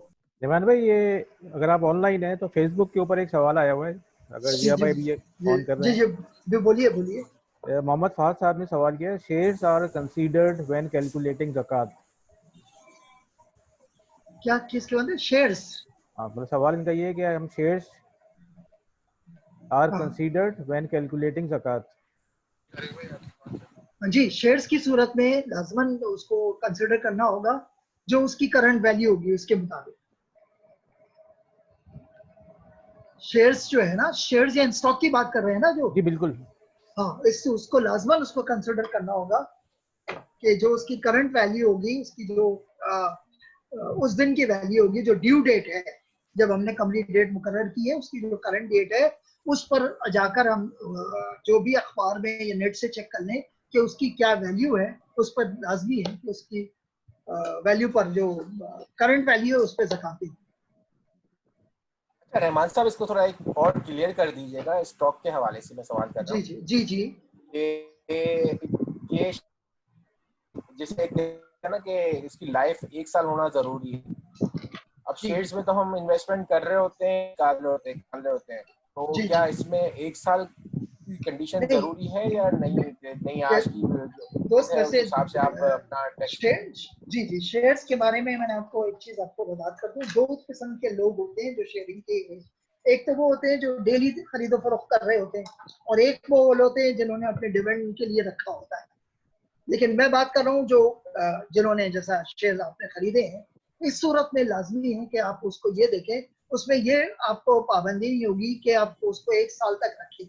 उसकी रीजन ये है कि उसको भी आपने लाजमन कैश से ही खरीदा है, आपके उसी कैश में से निकला है जो कि आपके पास मौजूद था, और आपने उससे उसकी बाइंग की है। लिहाजा आपको मैंने जिस तरह बताया कि उसके लिए इंडिविजुअल एसेट पर नहीं गौर किया जाएगा, कंसिडरेशन नहीं होगी, क्योंकि अगर इंडिविजुअल एसेट्स पे हम करेंगे तो कोई ज़कात सही मानों में अदा कर ही नहीं पाएगा। तो आपको मैंने बताया कि आप अपनी ड्यू डेट जो बनती है आपकी, यानी एंड ऑफ द ईयर, आपको अपने तमाम एसेट्स एक्यूमुलेट जितने भी हैं उनको देखना होगा, चाहे वो शेयर्स की सूरत में हो, फ्लैट की सूरत में हो, प्लॉट की सूरत में हो, बैंक बैलेंस की सूरत में हो, सबकी कैलकुलेशन करनी होगी और उसके बाद उसकी ज़कात अदा करनी है। यानी एंड ऑफ लेट्स सपोज कि मेरा ये जो रमजान का जो पहला दिन था, वहां पे जो भी कट ऑफ पे उसकी जो भी वर्थ थी उस पर टैक्स देना है और ज़कात देनी है। जी ज़कात देनी है, बशर्ते कि जमीन मकान फ्लैट की सूरत में तो उसका वो है कि अगर आपने उसको बेचने की नीयत से ना खरीदा, अगर आपने उसको ये इस नीयत से रखा हो कि मैं इस पर मकान बना लूंगा या मैं किसी को अपनी बहन को, भाई को गिफ्ट कर दूंगा, ऐसी सूरत पे इस पे कोई ज़कात नहीं है। इसी तरह अगर ये रेंट का हाउस है तो उस सूरत में भी उस पर कोई ज़कात नहीं है। रेंट से होने वाली आमदनी से अगर कुछ बचत हो जाती है तो उसमें तो ज़कात है, लेकिन जो रेंट का जो मकान है उस पर कोई ज़कात। इसी तरीके से तो मेरे ख्याल से सवाल जवाब की निशित थोड़ी आखिर में रख लें, इसलिए कि फिर वो टॉपिक जो है ना वो वेरी करते जाएंगे, फिर वो एग्जैक्टली मेरा भी ये ख्याल है। इंशाल्लाह ये टॉपिक आएगा आपके पास आगे, बिल्कुल आपको अफज़िया भाई क्लियर कर देंगे आप। ठीक है सर, ओके वेलकम। वैसे अब्दुल रहमान भाई हमारे साथी हैं जी जी, और क्वेश्चन आंसर जो होंगे फिर अब्दुल रहमान भाई आपकी तरफ ट्रांसफर कर देंगे और फैसल मुबीन साहब भी हैं। ठीक है फैसल भाई, क्वेश्चन के लिए आप दोनों रेडी रहिएगा, जैसा होता है। जोहर तक तो मैं हाजिर हूँ, जोहर तक, उसके बाद मैं अवेलेबल नहीं हूँगा नहीं,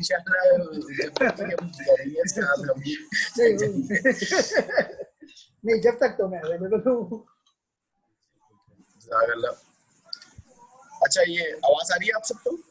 जी आ रही है। ये आगे अगर हम आते हैं तो ये प्रेजेंटेशन मैंने शो कर दी है। जमीन मकान फ्लैट, इसको कुछ तो अभी अब्दुल रहमान भाई ने काफी हद तक क्लियर कर दिया है। अगर जमीन मकान फ्लैट जो है बेचने की फरोख्त करने की नीयत से खरीदा गया हो तो इसकी मालियत यानी इसकी जो फरोख्त करने की मालियत है उस पे जो है ज़कात दी जाएगी। अब इसकी नीयत के ऊपर है। अब इसमें दो चीजें होती हैं कि बात बंदा खरीद लेता है और कोई ऐसा वक्त आ जाता है कि उसको बेचना पड़ जाता है, मगर उसकी नीयत नहीं थी खरीदते वक्त कि मैं बेचूंगा, और कोई अच्छे बुरे हालात आ जाते हैं बेच देता है, तो फिर ये एक अलग इशू है। मगर अगर उसने एक्स्ट्रा अपनी सेविंग से खरीदा है इसीलिए, तो वो फिर सेविंग की मद में आ जाएगी और उसको ज़कात देनी होगी। फिर इसके बाद हम अगर आगे जाते हैं, प्लॉट, फ्लैट, शॉप, बैंगलो, सही है। अच्छा, अगर कोई ऐसी चीज है जो आपके आमदनी का जरिया बन जाती है, ठीक है, ऐसी कोई फर्द है जो रिटायर होता है या उसके पास एक्स्ट्रा कोई काम करने के लिए रिसोर्सेज नहीं है और वो अपना मकान, फ्लैट, भले वो जितनी भी हैवी रेंटल उसको चार्ज कर रहा हो या कितनी भी कीमती जगह पे उसका कोई बैंगलो हो, घर हो, फ्लैट हो, वो ज़कातेबल नहीं होगा, सही है, उसके ऊपर ज़कात नहीं देगा। इसी तरीके से बिजनेस के परमिसेस जो है जिसके ऊपर वो ऑफिस, शॉप है, उसके ऊपर भी ज़कात नहीं दी जाएगी। इसके साथ फिर हम अगर आगे जाते हैं कि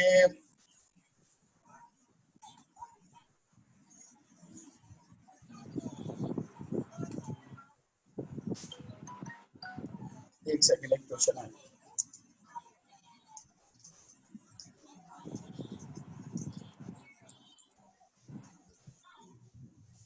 अच्छा, मैं सबके जवाब जो है अब्दुल रहमान भाई दे रहा हूँ, बाकी जो मैसेज भी आ रहे हैं उसके ऊपर लास्ट में हम कर देंगे।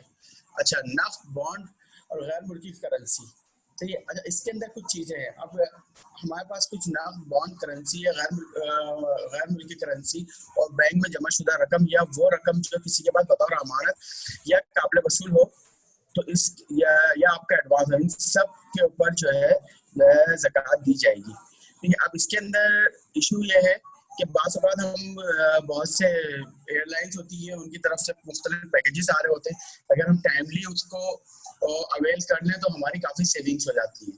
तो उस सेविंग्स की वजह से अगर हम कोई एडवांस में की बुकिंग करा रहे हैं या एडवांस में कोई इस तरीके से हम एक्टिविटी कर रहे हैं कि लोगों को बतौर अमानत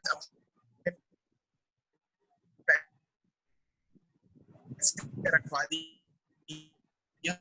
बाद में हम उसको मैच्योर करेंगे, तो उसके अंदर अगर ज़कात का टाइम आएगा, जो हमने लेनी है बतौर कर्जा किसी को दिया हुआ या किसी का जमानत के तौर पे रखाई हुई है, उन सब के ऊपर ज़कात होगी।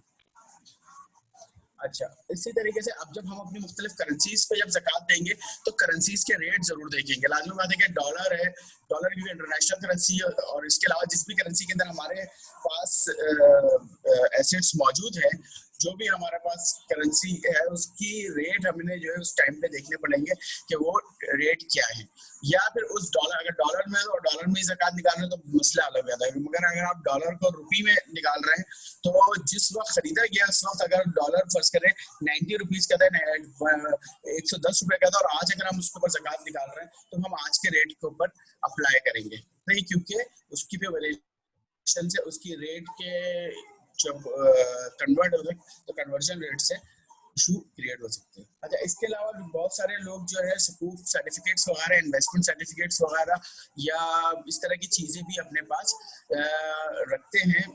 तो इसके लिए है कि अगर सुकूक है या दीगर सर्टिफिकेट हैं जिससे आपको शरई मुनाफा मिलता है, सही है, तो ये और पेमेंट अभी तक नहीं मिली है, आपकी पेमेंट मैच्योर हो गई है। अब इशू क्या है कि आपकी पेमेंट यहाँ पे मैच्योर हो गई है मगर पेमेंट अभी आपको मिली नहीं है, सही है, तो ये राजी बात है कि वो आपके पास सेविंग्स है या आपके पास एक्स्ट्रा अमाउंट है कि आपने अभी आपको मिला नहीं है, तो उसके ऊपर आप क्या करेंगे कि ज़कात आपको पे करनी पड़ेगी, सही है। इसी तरीके से अगर फैमिली तकाफुल है या कैश वैल्यू सर्टिफिकेट्स वगैरह आपने लिए हुए, अच्छा, इसमें हम सब चीज़ें यही एज्यूम कर रहे हैं कि आपने वहाँ पे ही इन्वेस्टमेंट की हुई है कि जो के इस्लामिक बॉन्ड्स होंगे या सुकूक होंगे या XYZ कुछ भी होंगे, क्योंकि लाजमी बात है कि हम एज अ मुस्लिम जो है ज़्यादातर चीज़ें वही अवेल करते हैं कि जो सूद से पाक हो। मगर अगर कोई चीज़ ऐसी है कि जिसके अंदर सूद शामिल हो गया है, जैसे लाइफ इंश्योरेंस है या बचत सर्टिफिकेट है, TCF है, NSC है,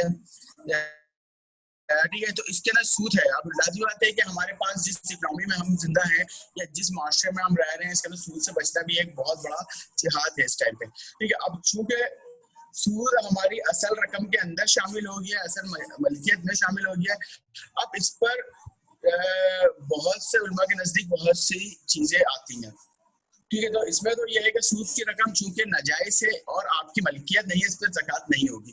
अब मगर बहुत सी जगहों पे जो है आप वैसे इसका फतवा है, पहली चीज़ तो ये है कि हम सब अल्लाह ताला हमें सूद से बचाए और हराम माल से बचाए, ठीक है। मगर अब हमारे माल में गड़बड़ हो गया है तो फिर हम उसके ऊपर जो ज़कात बनती है उसको बिला देते सवाब हम जो है दे दें। अब वो अल्लाह ताला के ऊपर है कि वो उससे हम माफी भी मांगे और जो हमारी वजूहत है, जिस मसलियत के तहत हमने जो है इस काम के अंदर जो है अपनी इन्वेस्टमेंट डाली हुई है, उससे हम तौबा भी करें और वो मसलियत भी अल्लाह ताला के आगे पेश करें। तो अल्लाह ताला माफ करने वाला है और कबूल करने वाला है। मगर ज़कात जो है हमारे हलाल माल के ऊपर ही होती है, क्योंकि ऐसा नहीं हो सकता कि इंसान नापाक हो और मस्जिद में जाके नमाज पढ़ना शुरू कर दे।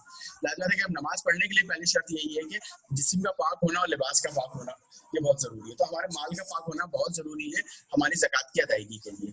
और बाकी इसके अंदर जो बारीकियां हैं वो उलमा इकराम से रुजू कर सकते हैं, या फिर हमारी पूरी इसकी भी रिसर्च टीम मौजूद होती है। तो आप फैसल मुबीन साहब को या अब्दुर्रहमान भाई को पर्सनल ईमेल भी करेंगे तो फिर वो किसी आलिम दीन से फतवा लेके और आपको दे दिया जाएगा इंशाल्लाह। इसके बाद अगर हम और आगे जाते हैं तो इसमें यह है कि जो भी आपके सेविंग सर्टिफिकेट्स हैं उसका जो प्रॉफिट है उसको फिर आपने अगर मैच्योर होकर आपने नहीं लिया है तो फिर आपने उसके ऊपर ज़कात देनी है। सही है। तो सूद के हवाले से कुछ हदीस है ये आप देख लेंगे।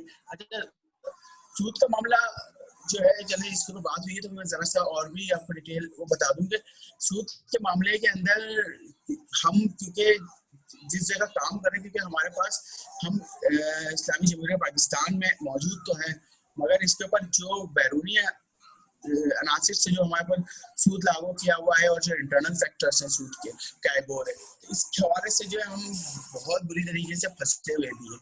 तो इसमें बेहतर ये है कि हम जो भी हमारे पास अवेलेबल जराए हैं, मिजान इन्वेस्टमेंट बैंक है या और भी हैं, फर्स्ट पाराउंड मुदारबा है या इस तरीके की जो भी हैं मुदारबा कंपनी दूसरी साइड पे जाए, मैं किसी खास बैंक का या किसी उसको नहीं कह रहा, किसी ब्रांड को नहीं बोला, मगर मैं सेक्टर ये कह रहा हूँ कि इस्लामिक फाइनेंस के भी लिए, क्योंकि अभी इस्लामिक फाइनेंस खुद कैफो का खुद भी एक कोर सब्जेक्ट है और इसके ऊपर हम वर्किंग करते भी रहे और मुख्तलिफ सेमिनार वर्कशॉप्स वगैरह हमारी चल भी रही होती हैं।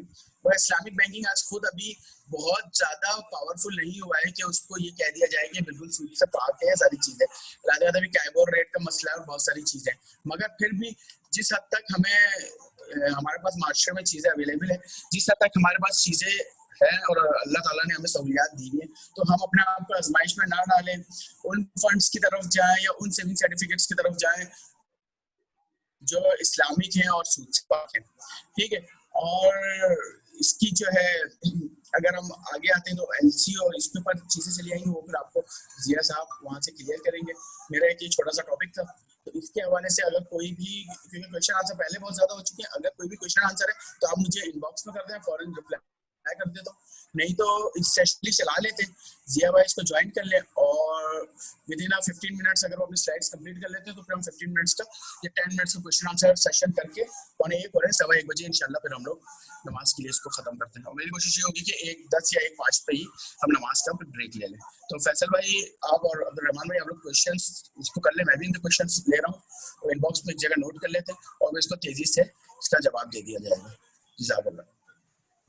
जिया भाई अगर आप हैं तो आप आ जाएं। अपनी प्रेजेंटेशन बंद करते हैं ताकि मैं शेयर कर सकूं। मैं अपनी स्क्रीन बंद कर देता हूँ।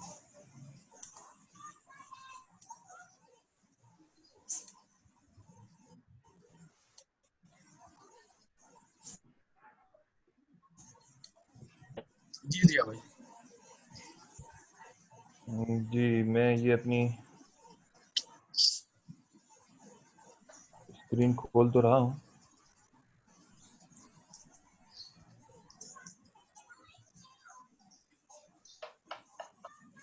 आवाज स्लो है। फारूक भाई थोड़ी सी वजाहत कर दीजिएगा कि नमाज के बाद दोबारा कितने बजे बैठना है ताकि लोग जो है ना पार्टिसिपेंट ने नमाज पढ़ के दोबारा वो हो जाएं, एक्सेप्ट मेरे अलावा। आप भी नहीं होंगे, मैं भी नहीं चले होऊंगा। चले नहीं मैं कोशिश करूँ, आ जाऊंगा चलिए आ जाओ। आपका मेरा कारवा है। नहीं सर आ जाऊंगा कोई ऐसी बात। तो नहीं मैं ये चाह रहा हूँ कि अगर हम इसको फास्टली क्वेश्चन आंसर तक पहुंच जाते हैं तो देख लेंगे, अगर जरूरत है तो इंशाल्लाह हम बिल्कुल हाजिर हैं और पैसों की खिदमत किसी तारुफ को मोहताज भी नहीं है और लाजमी है कि आप लोगों ने हमेशा ताउन करें। और अगर जरूरत नहीं है, रेस्ट करना चाह रहे हैं और लाजमी मेरे ख्याल काफी ज्यादा बर्डन हो जाएगा तो फिर हम ऑफ मेरे ख्याल काफी हद तक जो आपने इसको क्लियर कर दिया है और मेरे ख्याल 1:10 में हम इसको डिसाइड कर लेंगे हमने दोबारा आना है या हम यहीं पे ही इत्तेफाक करेंगे। तो ये मेरे ख्याल में जिया भाई होस्ट नहीं है। उनको होस्ट बनाना ओके, पड़ेगा आपको। अब्दुल रहमान भाई हमारे साथ मौजूद तो है। सर भाई 1 मिनट बस मैं आपको दे रहा हूँ। ये अब्दुल रहमान भाई हमारे साथ मौजूद थे, मगर वो जिस इस वक्त तकलीफ में है वो उसका हमें बिल्कुल एहसास है। इनके लिए बैठना और मुसलसल इतनी देर तक के बातचीत करना उनकी सेहत के लिए इस वक्त नहीं है। तो अल्लाह ताला आपको सेहत भी दे और हिम्मत भी दे और हमें भी तवाना रखे आपकी तरह। आमीन आमीन। तो फैसल भाई आप कुछ कह रहे थे? जिया भाई शायद होस्ट नहीं है, उनको होस्ट बना दें ताकि वो स्क्रीन शेयर कर लें। जिया भाई इसके लिए को होस्ट है? जिया भाई को होस्ट नहीं है? फैसल भाई आप बना सकते हैं होस्ट? नहीं, मैंने बाबर को मैसेज कर दिया है। अच्छा, बाबर भाई को अभी मैं कॉल भी कर दूं। तो जिया भाई डिस्कनेक्ट हो गया तो एक सेकंड मैं जरा ये असल में पार्टिसिपेंट्स भी स्क्रीन वो शेयर कर सकते हैं, लेकिन आई डोंट नो यहाँ पे ऑप्शन नहीं आ रहा है। सब में ये डिसेबल किया हुआ है। नहीं, पार्टिसिपेंट्स को डिसेबल किया हुआ है स्क्रीन शेयर करने से।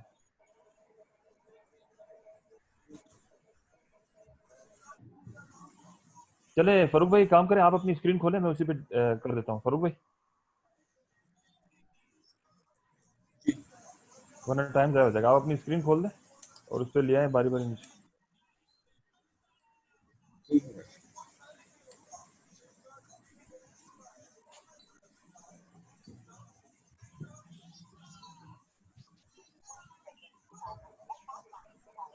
मैं खोल दूं जिया भाई? जी आप खोल दें। चले मुझे वो कर दीजिएगा। मैं अभी कर देता हूँ, ठहरिए मैं खोल देता हूँ। 1 मिनट मैंने अपना स्क्रीन खोल लेता हूँ मैं, उसके बाद आप आ जाइए विषय।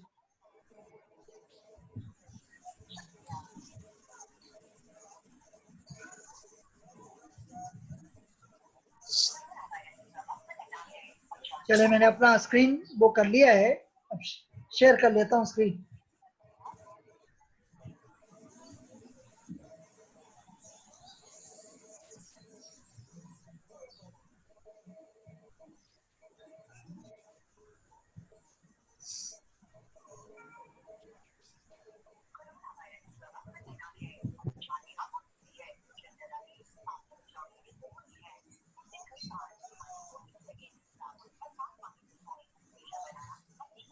आ गई है? जी स्क्रीन आ गई है, मैं जरा स्लो शेयर कर रहा हूँ, ठहरिएगा 1 मिनट। और ये जरा सा थोड़ा मसला हो रहा है इसमें, मैं भी कर रहा हूँ कोशिश।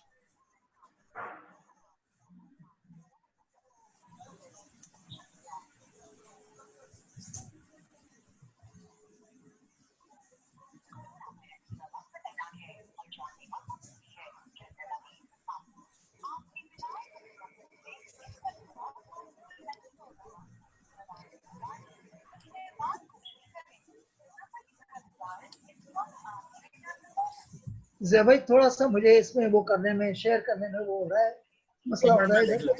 मुझे ईमेल खोलना फरूक भाई आप स्क्रीन शेयर कर दें। ये स्पीकर पे जिन साहब ने फोन ऑन कर रखा है, काइंडली इसको जरा। तो मैं ही कर रहा था बाबा भाई को वो। नहीं छोड़ दें उसे फरूक भाई, टाइम नहीं है इतना, आप छोड़ दें उसे। अब आप अपनी स्क्रीन शेयर कर दें बस। फरूक भाई अपनी स्क्रीन आप शेयर कर दें, बाबा भाई को छोड़ दें। मैं खोल रहा हूँ, मुझे सर मैं वहाँ से निकालनी पड़ रही है, मैंने सर बंद कर दिया टोटली।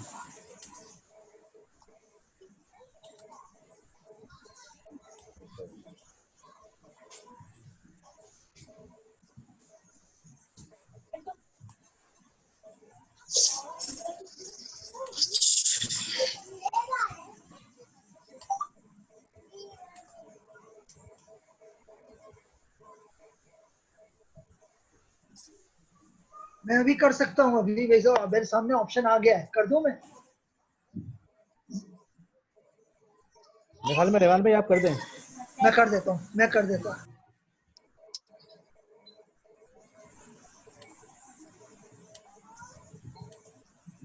ये लीजिए, आप लोग के सामने आ रहा है, ये स्क्रीन आ रही है? नहीं अभी तो नहीं आ रही।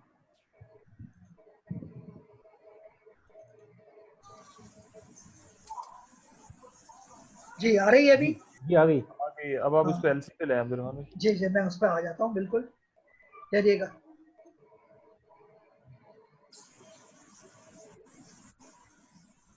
मैं व्यू करके फुल पे ले आता हूँ ना, ताकि क्लियर हो जाए। नहीं नहीं सही है ये अब्दुल रहमान भाई, यही सही है। चले खैर अच्छा चले, मुझे बताइएगा। यहाँ तक तो मैंने पहुंचा था ना, ये फरूख भाई ने यहाँ तक तो बयान कर लिया था ना। ये रहा, रियल स्टेट को कवर कर लिया था इन्होंने, एलसीज भी हो बस ये गया। एलसी नहीं नहीं एलसी बाकी है ऊपर है। हाँ एलसी कर एलसी लिया। एलसी भी तो अगर आप कहें तो चले ज़िया भाई, इसको बयान करें या मैं कर दूं? आप कर दें बेहतरीन है। चले, लेटर ऑफ क्रेडिट एक किस्म की अंडरटेकिंग होती है।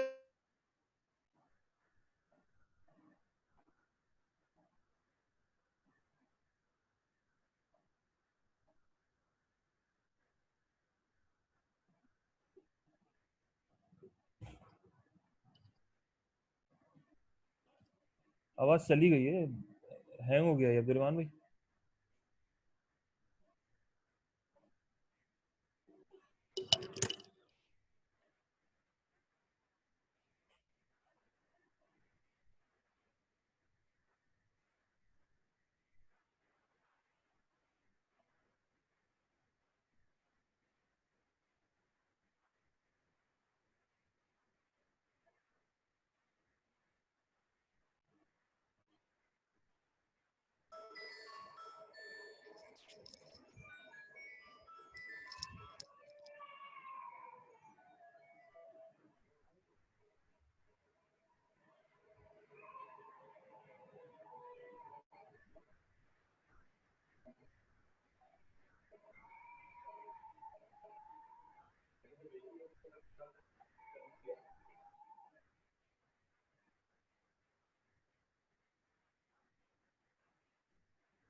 हेलो हेलो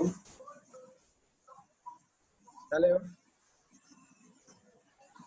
बाकी लोगों को आवाज आ रही है? जिया भाई आप माइक खोले। हेलो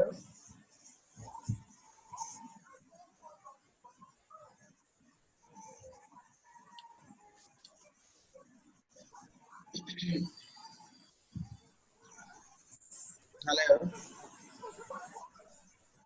ये आवाज आ रही है? आवाज आ रही है? अब्दुल रहमान भाई, आपका इंटरनेट का इशू हो रहा है तो जिया भाई को मैं दे देता हूँ।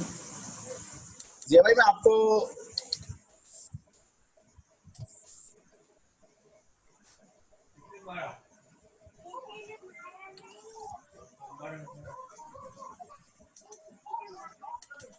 जिया भाई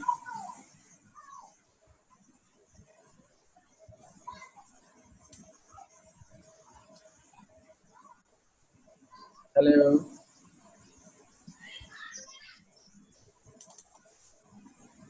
हेलो, जी फारूक भाई। जिया भाई स्क्रीन आ रही है आपको? मेरी आपकी तरफ आपको नजर आ रही है? हाँ स्क्रीन आ तो रही है और चलो इसको ठीक है, आप नीचे करें। स्टार्ट कर दें। हाँ आप स्टार्ट कर दें, क्योंकि अब्दुल रहमान भाई की शायद हेलो इंटरनेट का इशू है। हाँ आवाज आ रही है?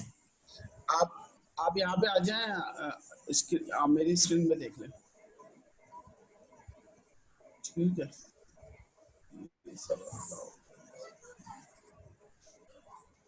एलसी पे मैं लेके आ गया। ठीक है जिया भाई आप स्टार्ट करें।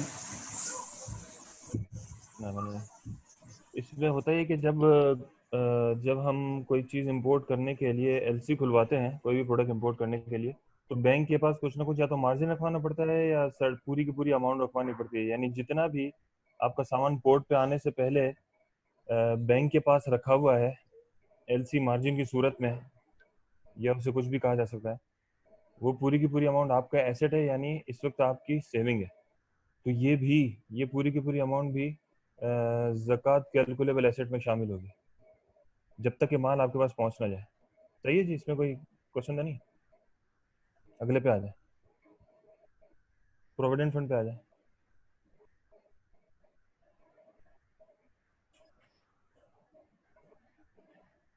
अगली अगली इस पे इसके बाद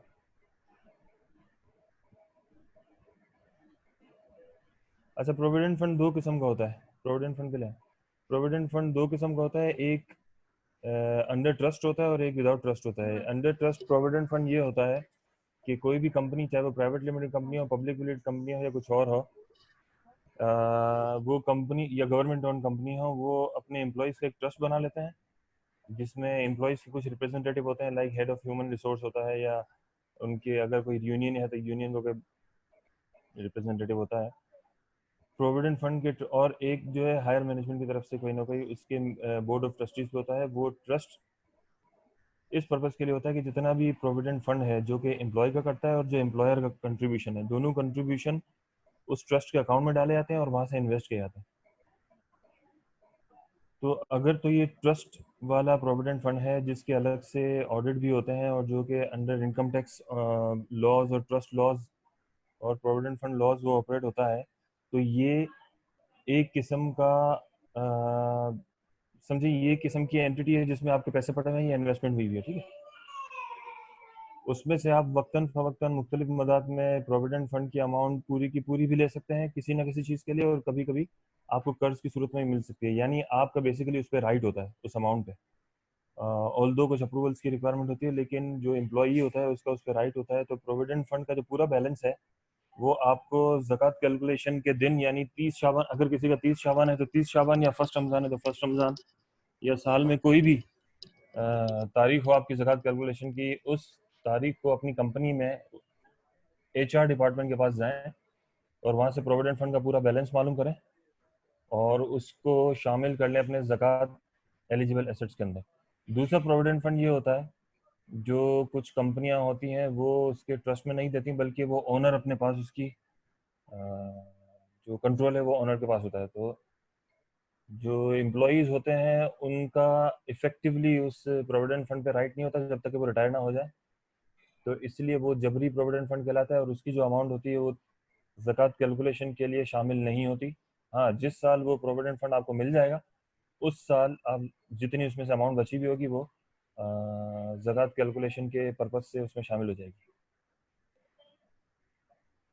इसी तरह पेंशन फंड और ग्रेचुटी फंड, इसमें भी जिस वक्त रकम आपको मिलेगी आपके अकाउंट में जिस वक्त अक्रू होती है उस वक्त वो आप उसका राइट आपके पास उसका राइट नहीं होता, क्योंकि वो कंपनी अक्रू कर रही होती है आपकी पोस्ट रिटायरमेंट बेनिफिट के तौर पे।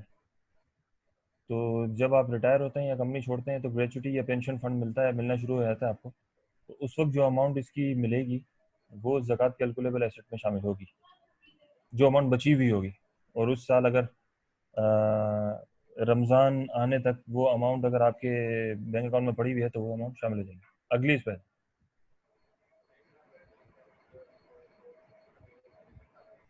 अब ये वो लोग हैं जो ट्रेडिंग करते हैं, यूजली जिनकी रिटेल की शॉप है, होलसेल की शॉप है, ये बेसिकली वो है खाम माल, अधूरा माल और तैयार माल। वैसे तो फैक्ट्री पे भी ये अप्लाई हो जाता है, लेकिन ज़्यादातर ये ताजुल लोगों के लिए कि अगर वो कोई रॉ मटेरियल उनके पास रखा, अगर फैक्ट्री की भी मिसाल लें तो कोई रॉ मटेरियल उनके पास रखा हुआ है, कोई वर्क इन प्रोसेस रखा हुआ है, फिनिश गुड्स, 3 किस्म के माल हमारे पास होते हैं।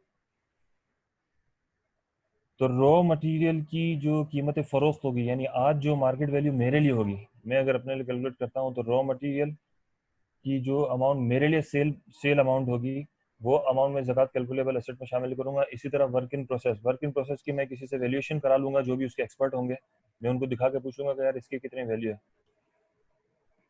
यानी ना जो खाम माल की सूरत में होगा ना फिनिश प्रोडक्ट की सूरत में होगा, दरमियाना माल होगा। तो उसको मैं किसी एक्सपर्ट से उसकी वैल्यू मालूम कर लूँगा और उसको अपने ज़कात कैलकुलेबल एसेट में शामिल करूँगा। इसी तरह फिनिश प्रोडक्ट्स, कोई भी फिनिश प्रोडक्ट अगर मैं बेच रहा हूँ तो उसकी आज जो मार्केट वैल्यू मुझे असर्टेन हो रही है उसकी मार्केट वैल्यू में शामिल करूँगा, मैं अपनी परचेज वैल्यू शामिल नहीं करूँगा। अगर मैं खाम माल भी परचेज करके प्रोड्यूस करके कोई चीज़ बेच रहा हूँ तो भी उसकी परचेज वैल्यू नहीं लूँगा, आज उसकी जो सेल वैल्यू है वो लूँगा। इसी तरह फिनिश प्रोडक्ट की भी जो मेरे लिए परचेज वैल्यू होगी वो शामिल नहीं होगी, बल्कि जो उसकी मार्केट वैल्यू होगी यानी फेयर मार्केट वैल्यू होगी वो शामिल होगी ज़कात कैलकुलेशन के पर्पस के लिए। फॉर एग्जांपल कीमत खरीद फर्स्ट शाबान को थी 100 रुपये, कीमत फ़रोख्त फर्स्ट शाबान ही को है 105 रुपये, और आज मौजूदा कीमत खरीद है फर्स्ट रमज़ान को 102 रुपये, तो मैं 105 रुपये लूँगा, इसलिए कि जिसकी फेयर मार्केट वैल्यू है वो 105 रुपये है। चलें जी आगे। बीसी या कमेटी में दी गई रकम जबकि अभी निकली ना हो। लोग अक्सर कमेटी डाल रहे होते हैं, उसमें 10 लोग, 12 लोग, 15 लोग, ये जितने भी लोग होते हैं, उसमें ज़ाहिर हर किसी का अपना टर्म आता है। मैं अगर अपनी ज़कात कैलकुलेट कर रहा हूँ और आज फर्स्ट रमज़ान है, आज मैं देखूंगा कि आज तक मेरा और मेरी बारी अभी तक नहीं निकली। फॉर एग्जांपल 12 लोग हैं और मेरा 10वां नंबर है कमेटी का और अभी सिर्फ 2 खुली हुई हैं, तो मैंने जितना पैसा अभी तक अपनी कमेटी में लगाया हुआ है वो एडवांस है, वो मेरी सेविंग्स है, मेरा एसेट है, वो भी ज़कात एसेट एलिजिबल एसेट में वो शामिल हो जाएगा। फॉर एग्जांपल 2 कमेटियों की 10,000 रुपये की कमेटी है, 2 कमेटियां जमा हो चुकी हैं और उसमें मैंने 20,000 रुपये जमा कराए हुए हैं और मेरी अभी तक ज़ाहिर नहीं खुली, तो वो 20,000 रुपये मैं ज़कात कैलकुलेबल एसेट में शामिल करूँगा। कारोबार में शराकत, काबिल ज़कात असासों की कुल मालियत, कारोबारी शराकत में आपका हिस्सा। मैं किसी पार्टनरशिप में पार्टनर हूँ, उसका जो भी बिजनेस है, उस बिजनेस के अंदर जो भी ज़कात एलिजिबल एसेट्स हैं, लाइक अगर वो पार्टनरशिप कोई चीज़ बना रही है, कोई मैन्युफैक्चर कर रही है, तो उसका raw material, work in process और फिनिश प्रोडक्ट उसी तरीके से कैलकुलेट होगी जिस तरीके से हमने पिछली स्लाइड में देखा, यानी फेयर मार्केट वैल्यू आज के दिन वो पार्टनरशिप कैलकुलेट करेगी। उस पार्टनरशिप में फिर जो मेरा हिस्सा है, जितने भी असासे हैं और जो लाइबिलिटीज भी हैं ज़ाहिर है, उनका जो मेरा परसेंटेज है, लाइक अगर मैं 25% का उसमें पार्टनरशिप में मालिक हूँ, तो उस पूरे ज़कात एलिजिबल जो मेरी वर्थ बनती है, जो मेरा हिस्सा बनता है, उसका परसेंटेज लेके मैं अपने ज़कात कैलकुलेबल एसेट में शामिल करूँगा। सही है जी, ये क्लियर है या रिपीट कर दूं इसे?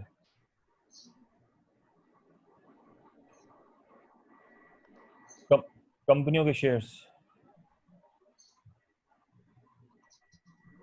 अभी इस पे थोड़ी देर पहले रहमान भाई ने बात की भी थी कि 2 किस्म के इस पे इन्वेस्टर्स होते हैं। एक इन्वेस्टर वो होते हैं जो डेली ट्रेडिंग करते हैं शेयर्स में, दूसरे वो इन्वेस्टर होते हैं जो इसको डिविडेंड के लिए रखते हैं, या फिर वो स्ट्रेटेजिक इन्वेस्टर्स होते हैं।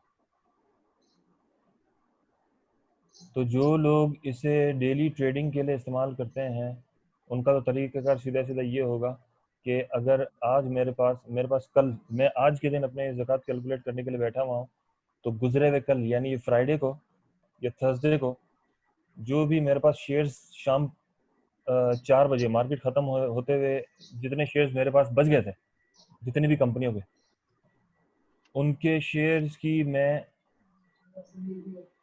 कल की जो क्लोजिंग डेट थी, उसका जो रेट था, कल के जो क्लोजिंग रेट्स थे, उसको मैं उन शेयर्स पे लगा लूँगा, जो भी उनकी मालियत बनेगी वो मैं ज़कात कैलकुलेबल एसेट पे शामिल कर लूँगा। अगर मैं डेली ट्रेडिंग करता हूँ तो, यानी सीधी बात है कि जो भी उनकी मार्केट वैल्यू है उस पर मैं उसको ज़कात कैलकुलेबल एसेट में शामिल कर दूंगा। अब दूसरी किस्म के शेयर होल्डर्स वो होते हैं जो स्ट्रेटेजिक शेयर होल्डर्स होते हैं, या जो कंपनी के मालिकान में से होते हैं, जिनके पास ज़्यादा शेयर्स होते हैं, जो लॉन्ग टर्म के लिए रखते हैं।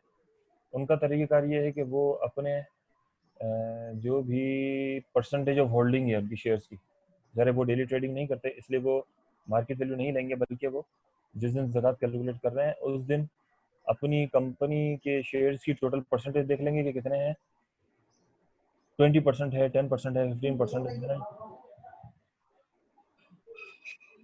जितनी भी परसेंटेज होल्डिंग है, कंपनी के अकाउंटेंट के पास जाके उस दिन मैं मालूम करवाऊंगा कि इस कंपनी के ज़कात कैलकुलेबल एसेट्स कितने हैं। इस कंपनी के पास भी दायरा है।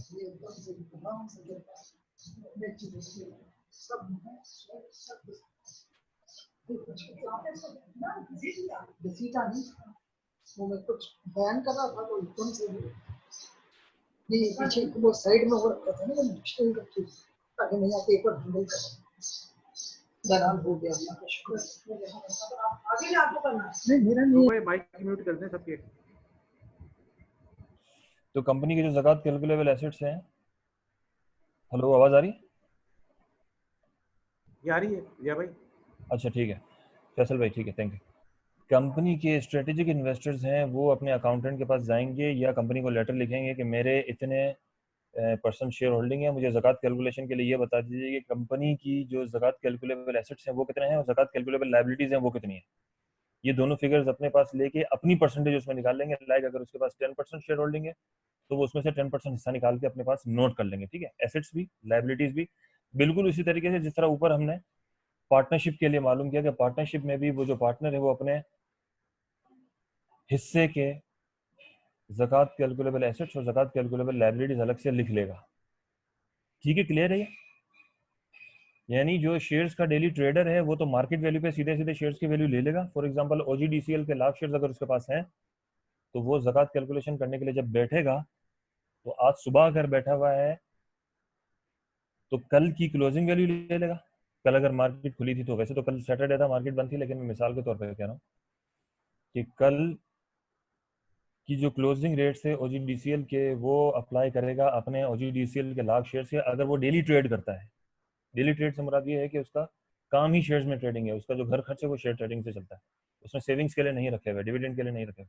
लेकिन जिन लोगों ने डिविडेंड के लिए रखे हुए हैं या फिर जो साल साल लगते हैं या फिर जो स्ट्रेटेजिक इन्वेस्टर्स हैं, वो कंपनी के अकाउंटेंट को लेटर लिखेंगे और इससे कहेंगे कि फला तारीख को यानी आज के दिन मेरी कंपनी में कितने % एसेट्स और कितने % लायबिलिटीज में मेरा हिस्सा बनता है या क्या हिस्सा बनता है। अगर मेरे 10% शेयर्स हैं तो कंपनी में मेरा क्या हिस्सा बनता है। ठीक है जी, आगे चले। ये जो प्रेजेंट स्लाइड है, lowest over 18 years, highest over 18 years, ये मुख्तलिफ कंपनियों के शेयर्स ट्रेडिंग की वैल्यू निकालने के लिए हमें उन लोगों के लिए जो शेयर्स का ट्रेडर है। फॉर एग्जांपल अगर किसी ने 2002 में कोई शेयर्स खरीदे हुए थे और आज 2000 वो ट्रेडिंग करते करते करते करते 2020 में भी उन शेयर्स की वैल्यू देखेगा तो देखेगा कि ब्रदर टेक्सटाइल की अगर वो ट्रेडिंग करता रहा है शेयर्स के तो किसी ज़माने में उसके, और उसमें से कुछ बचे हुए उसके पास, तो किसी ज़माने में 1 पैसा उसकी वैल्यू थी, अब 26 रुपये उसकी वैल्यू है। इसी तरह एबट लेबोरेटरीज की 2002 में वैल्यू थी 42 रुपये और आज 1119 रुपये 80 पैसे उसकी वैल्यू है। तो अगर वो ज़कात कैलकुलेशन के लिए लेगा शेयर्स तो वो लेगा 1119 रुपये 80 पैसे, अगर वो ट्रेडर है तो, अगर वो डेली ट्रेडिंग करता है। इसी तरह पाकिस्तान ऑयल फील्ड है, PSO है, इनके शेयर्स की वैल्यू देख लें, अगर वो ट्रेडिंग करता था 2002 में तो और वही बचे हुए हैं उसके पास, तो उस वक्त वैल्यू थी 70 रुपये और 92 रुपये रिस्पेक्टिवली।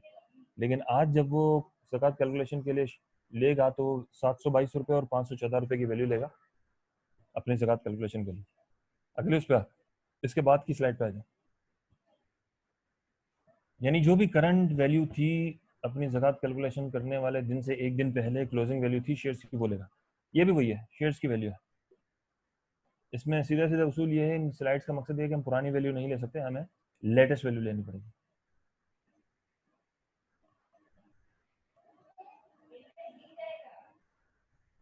ये भी शेयर रेट एनालिसिस है, आगे आ जाए।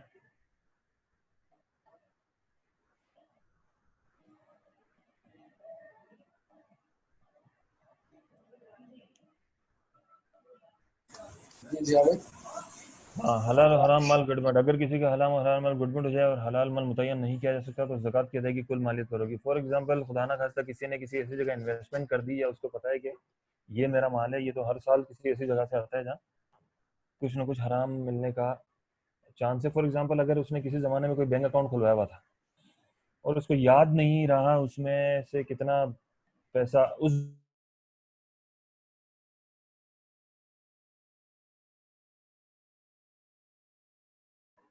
तो फिर वो सीधा सीधा ये करेगा कि जितने भी एसेट्स उसके पास हैं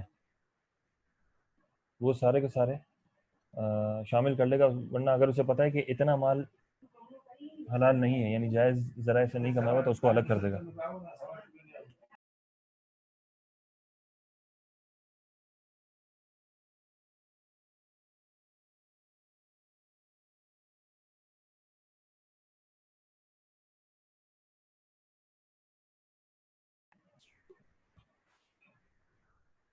नहीं, अब आते हैं लायबिलिटीज पे। इसमें लायबिलिटी वाला पोर्शन मिस हो गया है, फिर ए में से भी माइनस होगा ना, करोगे? मेरे ख्याल से लायबिलिटी वाला पोर्शन जो है वो मिस हो गया। चलो इसको सीधा सीधा इस तरीके से कर लेते हैं कि इसमें कोई लंबी चौड़ी साइंस नहीं है। ज़िया भाई मेरी आवाज आ रही है आपको? अब आ रही है जी। एक चीज सिर्फ वो उस पे चढ़ाइए, हराम हलाल पे उसको एक थोड़ा सा एडिशन करना है।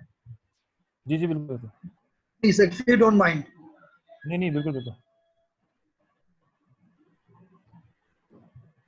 हेलो अब्दुल रहमान भाई, करें आपको? जी जी जी, मैं ये कह रहा हूँ वो स्लाइड सामने ले आइए ना, हराम हलाल। जी जी, इसमें आप चीजें देखिए जिस तरह ज़िया भाई ने बयान किया ना, बिल्कुल सही बताया कि अगर आराम और हलाल गड़बड़ हो जाता है तो इस सूरत में टोटल एसेट्स पे ज़कात दी जाएगी। लेकिन इससे ये जहन में हमें रखना चाहिए लास्ट लाइन में कि ज़कात निकालने से वो हराम माल हलाल हरगिज नहीं होगा, वो हराम ही रहेगा, लेकिन ज़कात आपकी अदा हो जाएगी टोटल एसेट्स पे।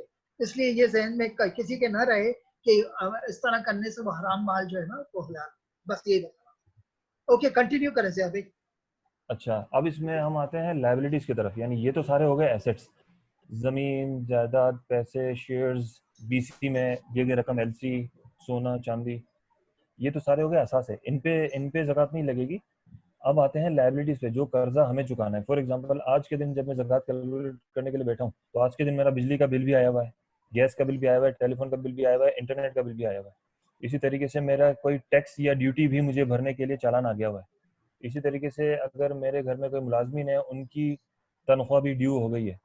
मैंने किसी से कर्जा लिया हुआ है, मेरा बैंक में कोई रनिंग फाइनेंस है, किसी किस्म की फैसिलिटी चल गई है, उसकी अमाउंट ड्यू हो चुकी है, बल्कि वो पूरी की पूरी अमाउंट मेरी आउटस्टैंडिंग है। नंबर 2, कोई माल मैंने किसी से खरीदा है बेचने के लिए और उसके अगेंस्ट मैंने पैसे नहीं दिए थे, अभी देने बाकी हैं। बीसी कमेटी में मेरी सबसे पहली कमेटी या दूसरी कमेटी या तीसरी कमेटी निकल चुकी है, मुझे मिल चुकी है, और आगे मुझे 3-4 कमेटियों का मुझे पता है पैसे देने बाकी हैं। यानी अभी सबकी कमेटी खत्म नहीं हुई, अभी कुछ कमेटियां बाकी हैं जिसमें मुझे पैसे देने बाकी हैं। तो जितने पैसे देने मेरे उस कमेटी की किस्तें बाकी हैं वो भी, ये सब मेरी लायबिलिटी है, मेरे ऊपर कर्ज है जो मुझे देना है। और अगर मैंने स्ट्रेट किसी और से कर्ज लिया हुआ है, सीधी बात, तो वो भी मुझे देना है। ये सारी चीजें मैं उस टोटल में से माइनस करूंगा जो अभी हम जितने एसेट डिस्कस कर रहे थे। मैं अगेन रिपीट करता हूँ, सबसे पहले हमने एक पेज पे अपने सारे असासे लिख लिए कि किसकी क्या मार्केट वैल्यू है आज के दिन, जमीन, cash and bank balance, currency, shares, whatever, जितने भी एसेट्स हमने लिखे, और जितने मैं पैसे बीसी में ऑलरेडी दे चुका था, अगर कोई ऐसी बीसी जिसपे मेरी खुलनी बाकी थी। अब हम दूसरी तरफ आते हैं, सारे के सारे मेरे कर्जाजात या मेरी लायबिलिटीज जो मुझे अभी देनी है। एक मिनट जिया भाई, ये इसमें आपने क्योंकि स्लाइड ये वाली हमारे सामने नहीं थी, इस वजह से तो आपने महर का नहीं बता जिक्र करा, महर की रकम भी ज्यादा करनी है। महर की रकम भी जो भी कर्जा है अमूमन हम लोग महर की रकम को कर्जे में काउंट ही नहीं कर रहे होते। नहीं, वो भी कर्जा ही है, वो भी कर्जा है। अगर वो नहीं किया तो ज़ाहिर है उसका ज़कात कम दे रहे हो या जो भी आपका ज्यादा दे रहे हैं। ज़कात भाई, फारूक भाई जरा सा आगे कर दीजिए, स्लाइड को लास्ट तक ले जाइए, जहाँ डिडक्शन का कॉलम है ना वहां तक ले जाइए जी। और आगे डिडक्शन वाली शायद स्किप हुई है। नहीं, पीछे आइए, है बिल्कुल है। इससे पहले और आगे आइए, और ये है, ये रहा। हाँ, जगह डिडक्टिबल है, ठीक है, नीचे आइए और आगे बढ़िए, बस ये वाला, बस। अरे आगे बढ़ गए फिर आप यार। फरूक भाई जहाँ कहें वहाँ ब्रेक लगा दें जी। अब पीछे जाइए दोबारा, 63, 62 आगे, ये है, बस इस पे स्टिक रहिए यार फरूक। अच्छा छोड़ दें, चले, वो टाइम वेस्ट हो रहा है, छोड़ दें इसे।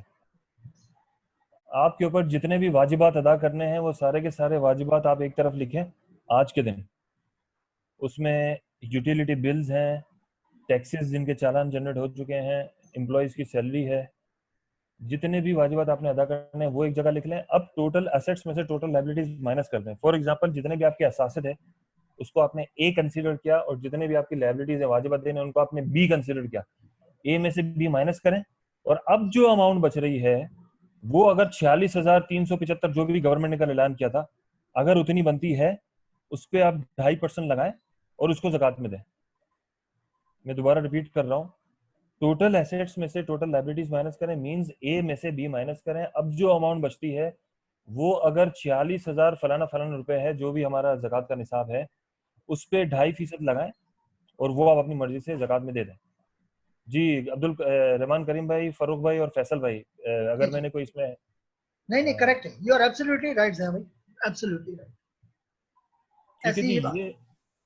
ये अभी एक सवाल आया हुआ था किसी की तरफ से कि क्या जूम पे आया हुआ था कि क्या कमेटी की रकम जमा कराने की कोई लिमिट है। तो इसमें ये है कि कमेटी की रकम की कोई लिमिट नहीं है, जितनी भी कमेटी की आप रकम जमा करा चुके हैं वो आप, और अगर आपकी अभी कमेटी नहीं खुली तो वो आपका असासा है, वो ए में आएगा। और अगर आपको कमेटी पहले से मिल चुकी है और अभी आपने कमेटी देनी बाकी है, दूसरों की 6-7 किस्तें, 5-6, 2-3 किस्तें भी बाकी हैं, एक किस्त भी बाकी है कमेटी की, आपको पता है, तो वो आप बी में डालेंगे। तो इसी तरीके से ए में से बी माइनस, यानी जो जिस कैटेगरी में आता है उस कैटेगरी में डाल देंगे। मैंने ज़ैबाई डाल दिया था, ये क्वेश्चन का आंसर चैट में दे दिया, यही चीज। अच्छा, वो मैंने देखा नहीं। हाँ, मतलब उन साहिबा ने या साहिब ने जिसने भी। चले पूछ लीजिए, कोई और सवाल हो। ये था। अब जो भी सवाल हैं वो अब्दुल रहमान, करीम भाई, फरूक भाई और फैसल भाई मौजूद हैं, उनसे आप सवाल कर सकते हैं। कैलकुलेशन के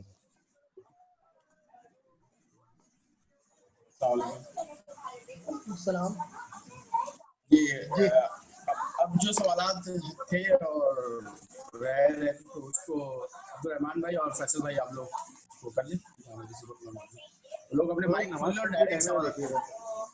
हाँ, बस हम 5 मिनट रखते हैं सवाल जवाब के लिए, और अगर ज्यादा सवाल आते हैं फिर हम नमाज के बाद का फिर हमें करना पड़ेगा। एक सवाल आया है किसी से कि अहमद साहब है, कोई इनसे एक सवाल है कि क्या बैलेंस शीट इस्तेमाल की जा सकती है असासों की वैल्यूएशन के लिए? जी, बैलेंस शीट से क्या मुराद है? बैलेंस शीट से मुराद मैं ये पूछना चाह कंपनी मैं ये पूछना चाह रहा हूँ कि अगर हम लेटर वगैरह लिखेंगे तो बैलेंस शीट हर डेट पे तो नहीं बनती, ना ही वो कोई जवाब देंगे हमें कि आपके इतने एसेट हैं इस डेट पे। क्या उनकी क्योंकि एक खास डेट पे बैलेंस शीट बनती है, या क्वार्टरली या एनुअली या 6 मंथली, तो क्या उनको यूज किया जा सकता है? तो सवाल ये है कि ये बैलेंस शीट आपकी अपनी कंपनी की है? किसी भी कंपनी की जिसमें शेयर्स हैं। अच्छा, ठीक। उस सूरत में वो क्या किस तरह कैलकुलेट करेंगे ज़कात? जी वो यही पूछ रहे हैं, अपने शेयर्स की वैल्यू कैसे निकालेंगे?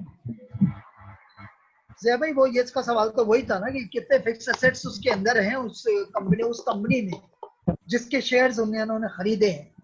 अगर उसका वो तयन कर सकते हैं तो वो फिक्स एसेट्स उसको से निकाल लें और जो रिमेनिंग बैलेंस बच जाता है उसको ज़कात अदा करें। लेकिन अगर वो इसकी कैलकुलेशन नहीं कर सकते हैं तो फिर उसकी जो टोटल एसेट्स है उस पर ज़कात अदा करें। इसका ये जवाब। Is it clear? अहमद साहब, ये क्लियर हो गया अहमद साहब आपको? नहीं, बैलेंस शीट मैं उसको यूज तो कर सकता हूँ, नहीं मुझे सिर्फ ये पता करना था कि उसमें से क्या चीजें निकालनी है, क्या रखनी है, या सिर्फ क्वेश्चन है। सवाल ये है कि आपका उस कंपनी में क्या स्टेक है, मैं ये समझा देना पहले, आपका क्या हिस्सा है उस कंपनी में ताकि मैं जवाब दे सकूं। शेयर्स है 10% शेयर्स हैं, 10% शेयर्स हैं उसके ना। तो फिर मैं आपको इसका जवाब ये है कि उसके जो कंपनी के जो फिक्स एसेट्स हैं इक्विवेलेंट टू 10% आप माइनस कर लीजिए अपने शेयर्स के रेशो के हिसाब से, और जो नेट रकम रहती है उस पर आप ज़कात अदा कर दीजिए। लेकिन अगर आप ऐसा नहीं कर पाते या ऐसा कैलकुलेशन करने में आपको दुश्वारी है तो आपको पूरे एसेट पे ज़कात देनी, यानी अपने 10% एसेट के शेयर्स के वैल्यू पे ज़कात देनी, करंट वैल्यू पे, अगर वो लिस्टेड कंपनी है तो। जी ठीक है, क्लियर है ना दोस्त? ठीक है।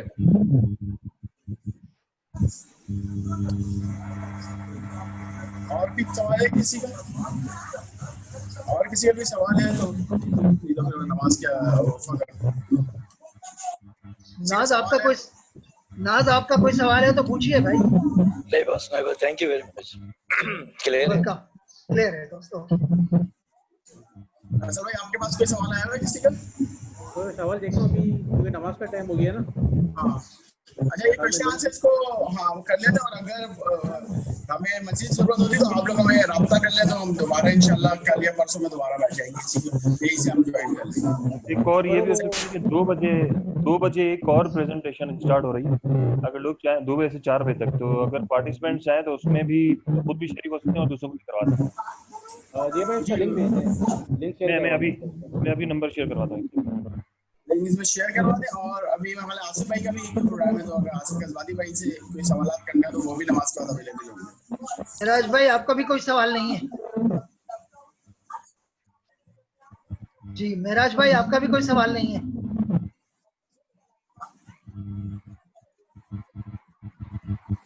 चलिए जनाब अली, शुक्रिया, बहुत बहुत जज़ाकल्लाह, थैंक यू। बहुत शुक्रिया अब्दुल रहमान भाई।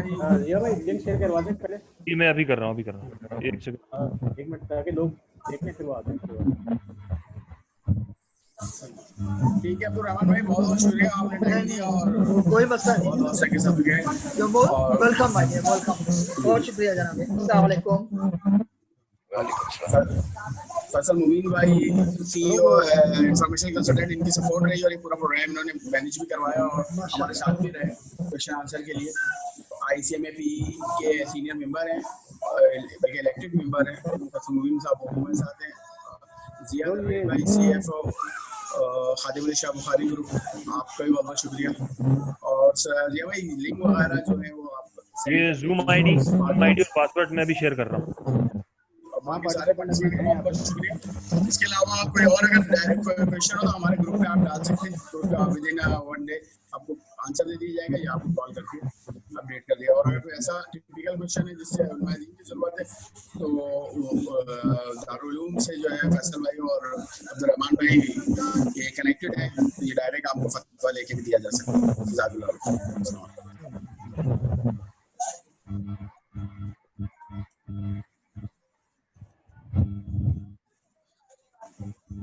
ये मैंने चैट के ऑप्शन पे यूजर आईडी, Zoom ID और पासवर्ड लिख दिया है। ठीक, 2 बजे से 4 बजे तक है, ठीक है? ओके, अल्लाह हाफ़िज़। ओके।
अस्सलाम वालेकुम।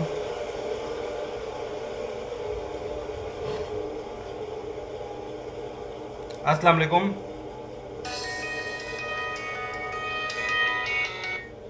जी फिर अब बंद कर दूं? ठीक है, थैंक यू।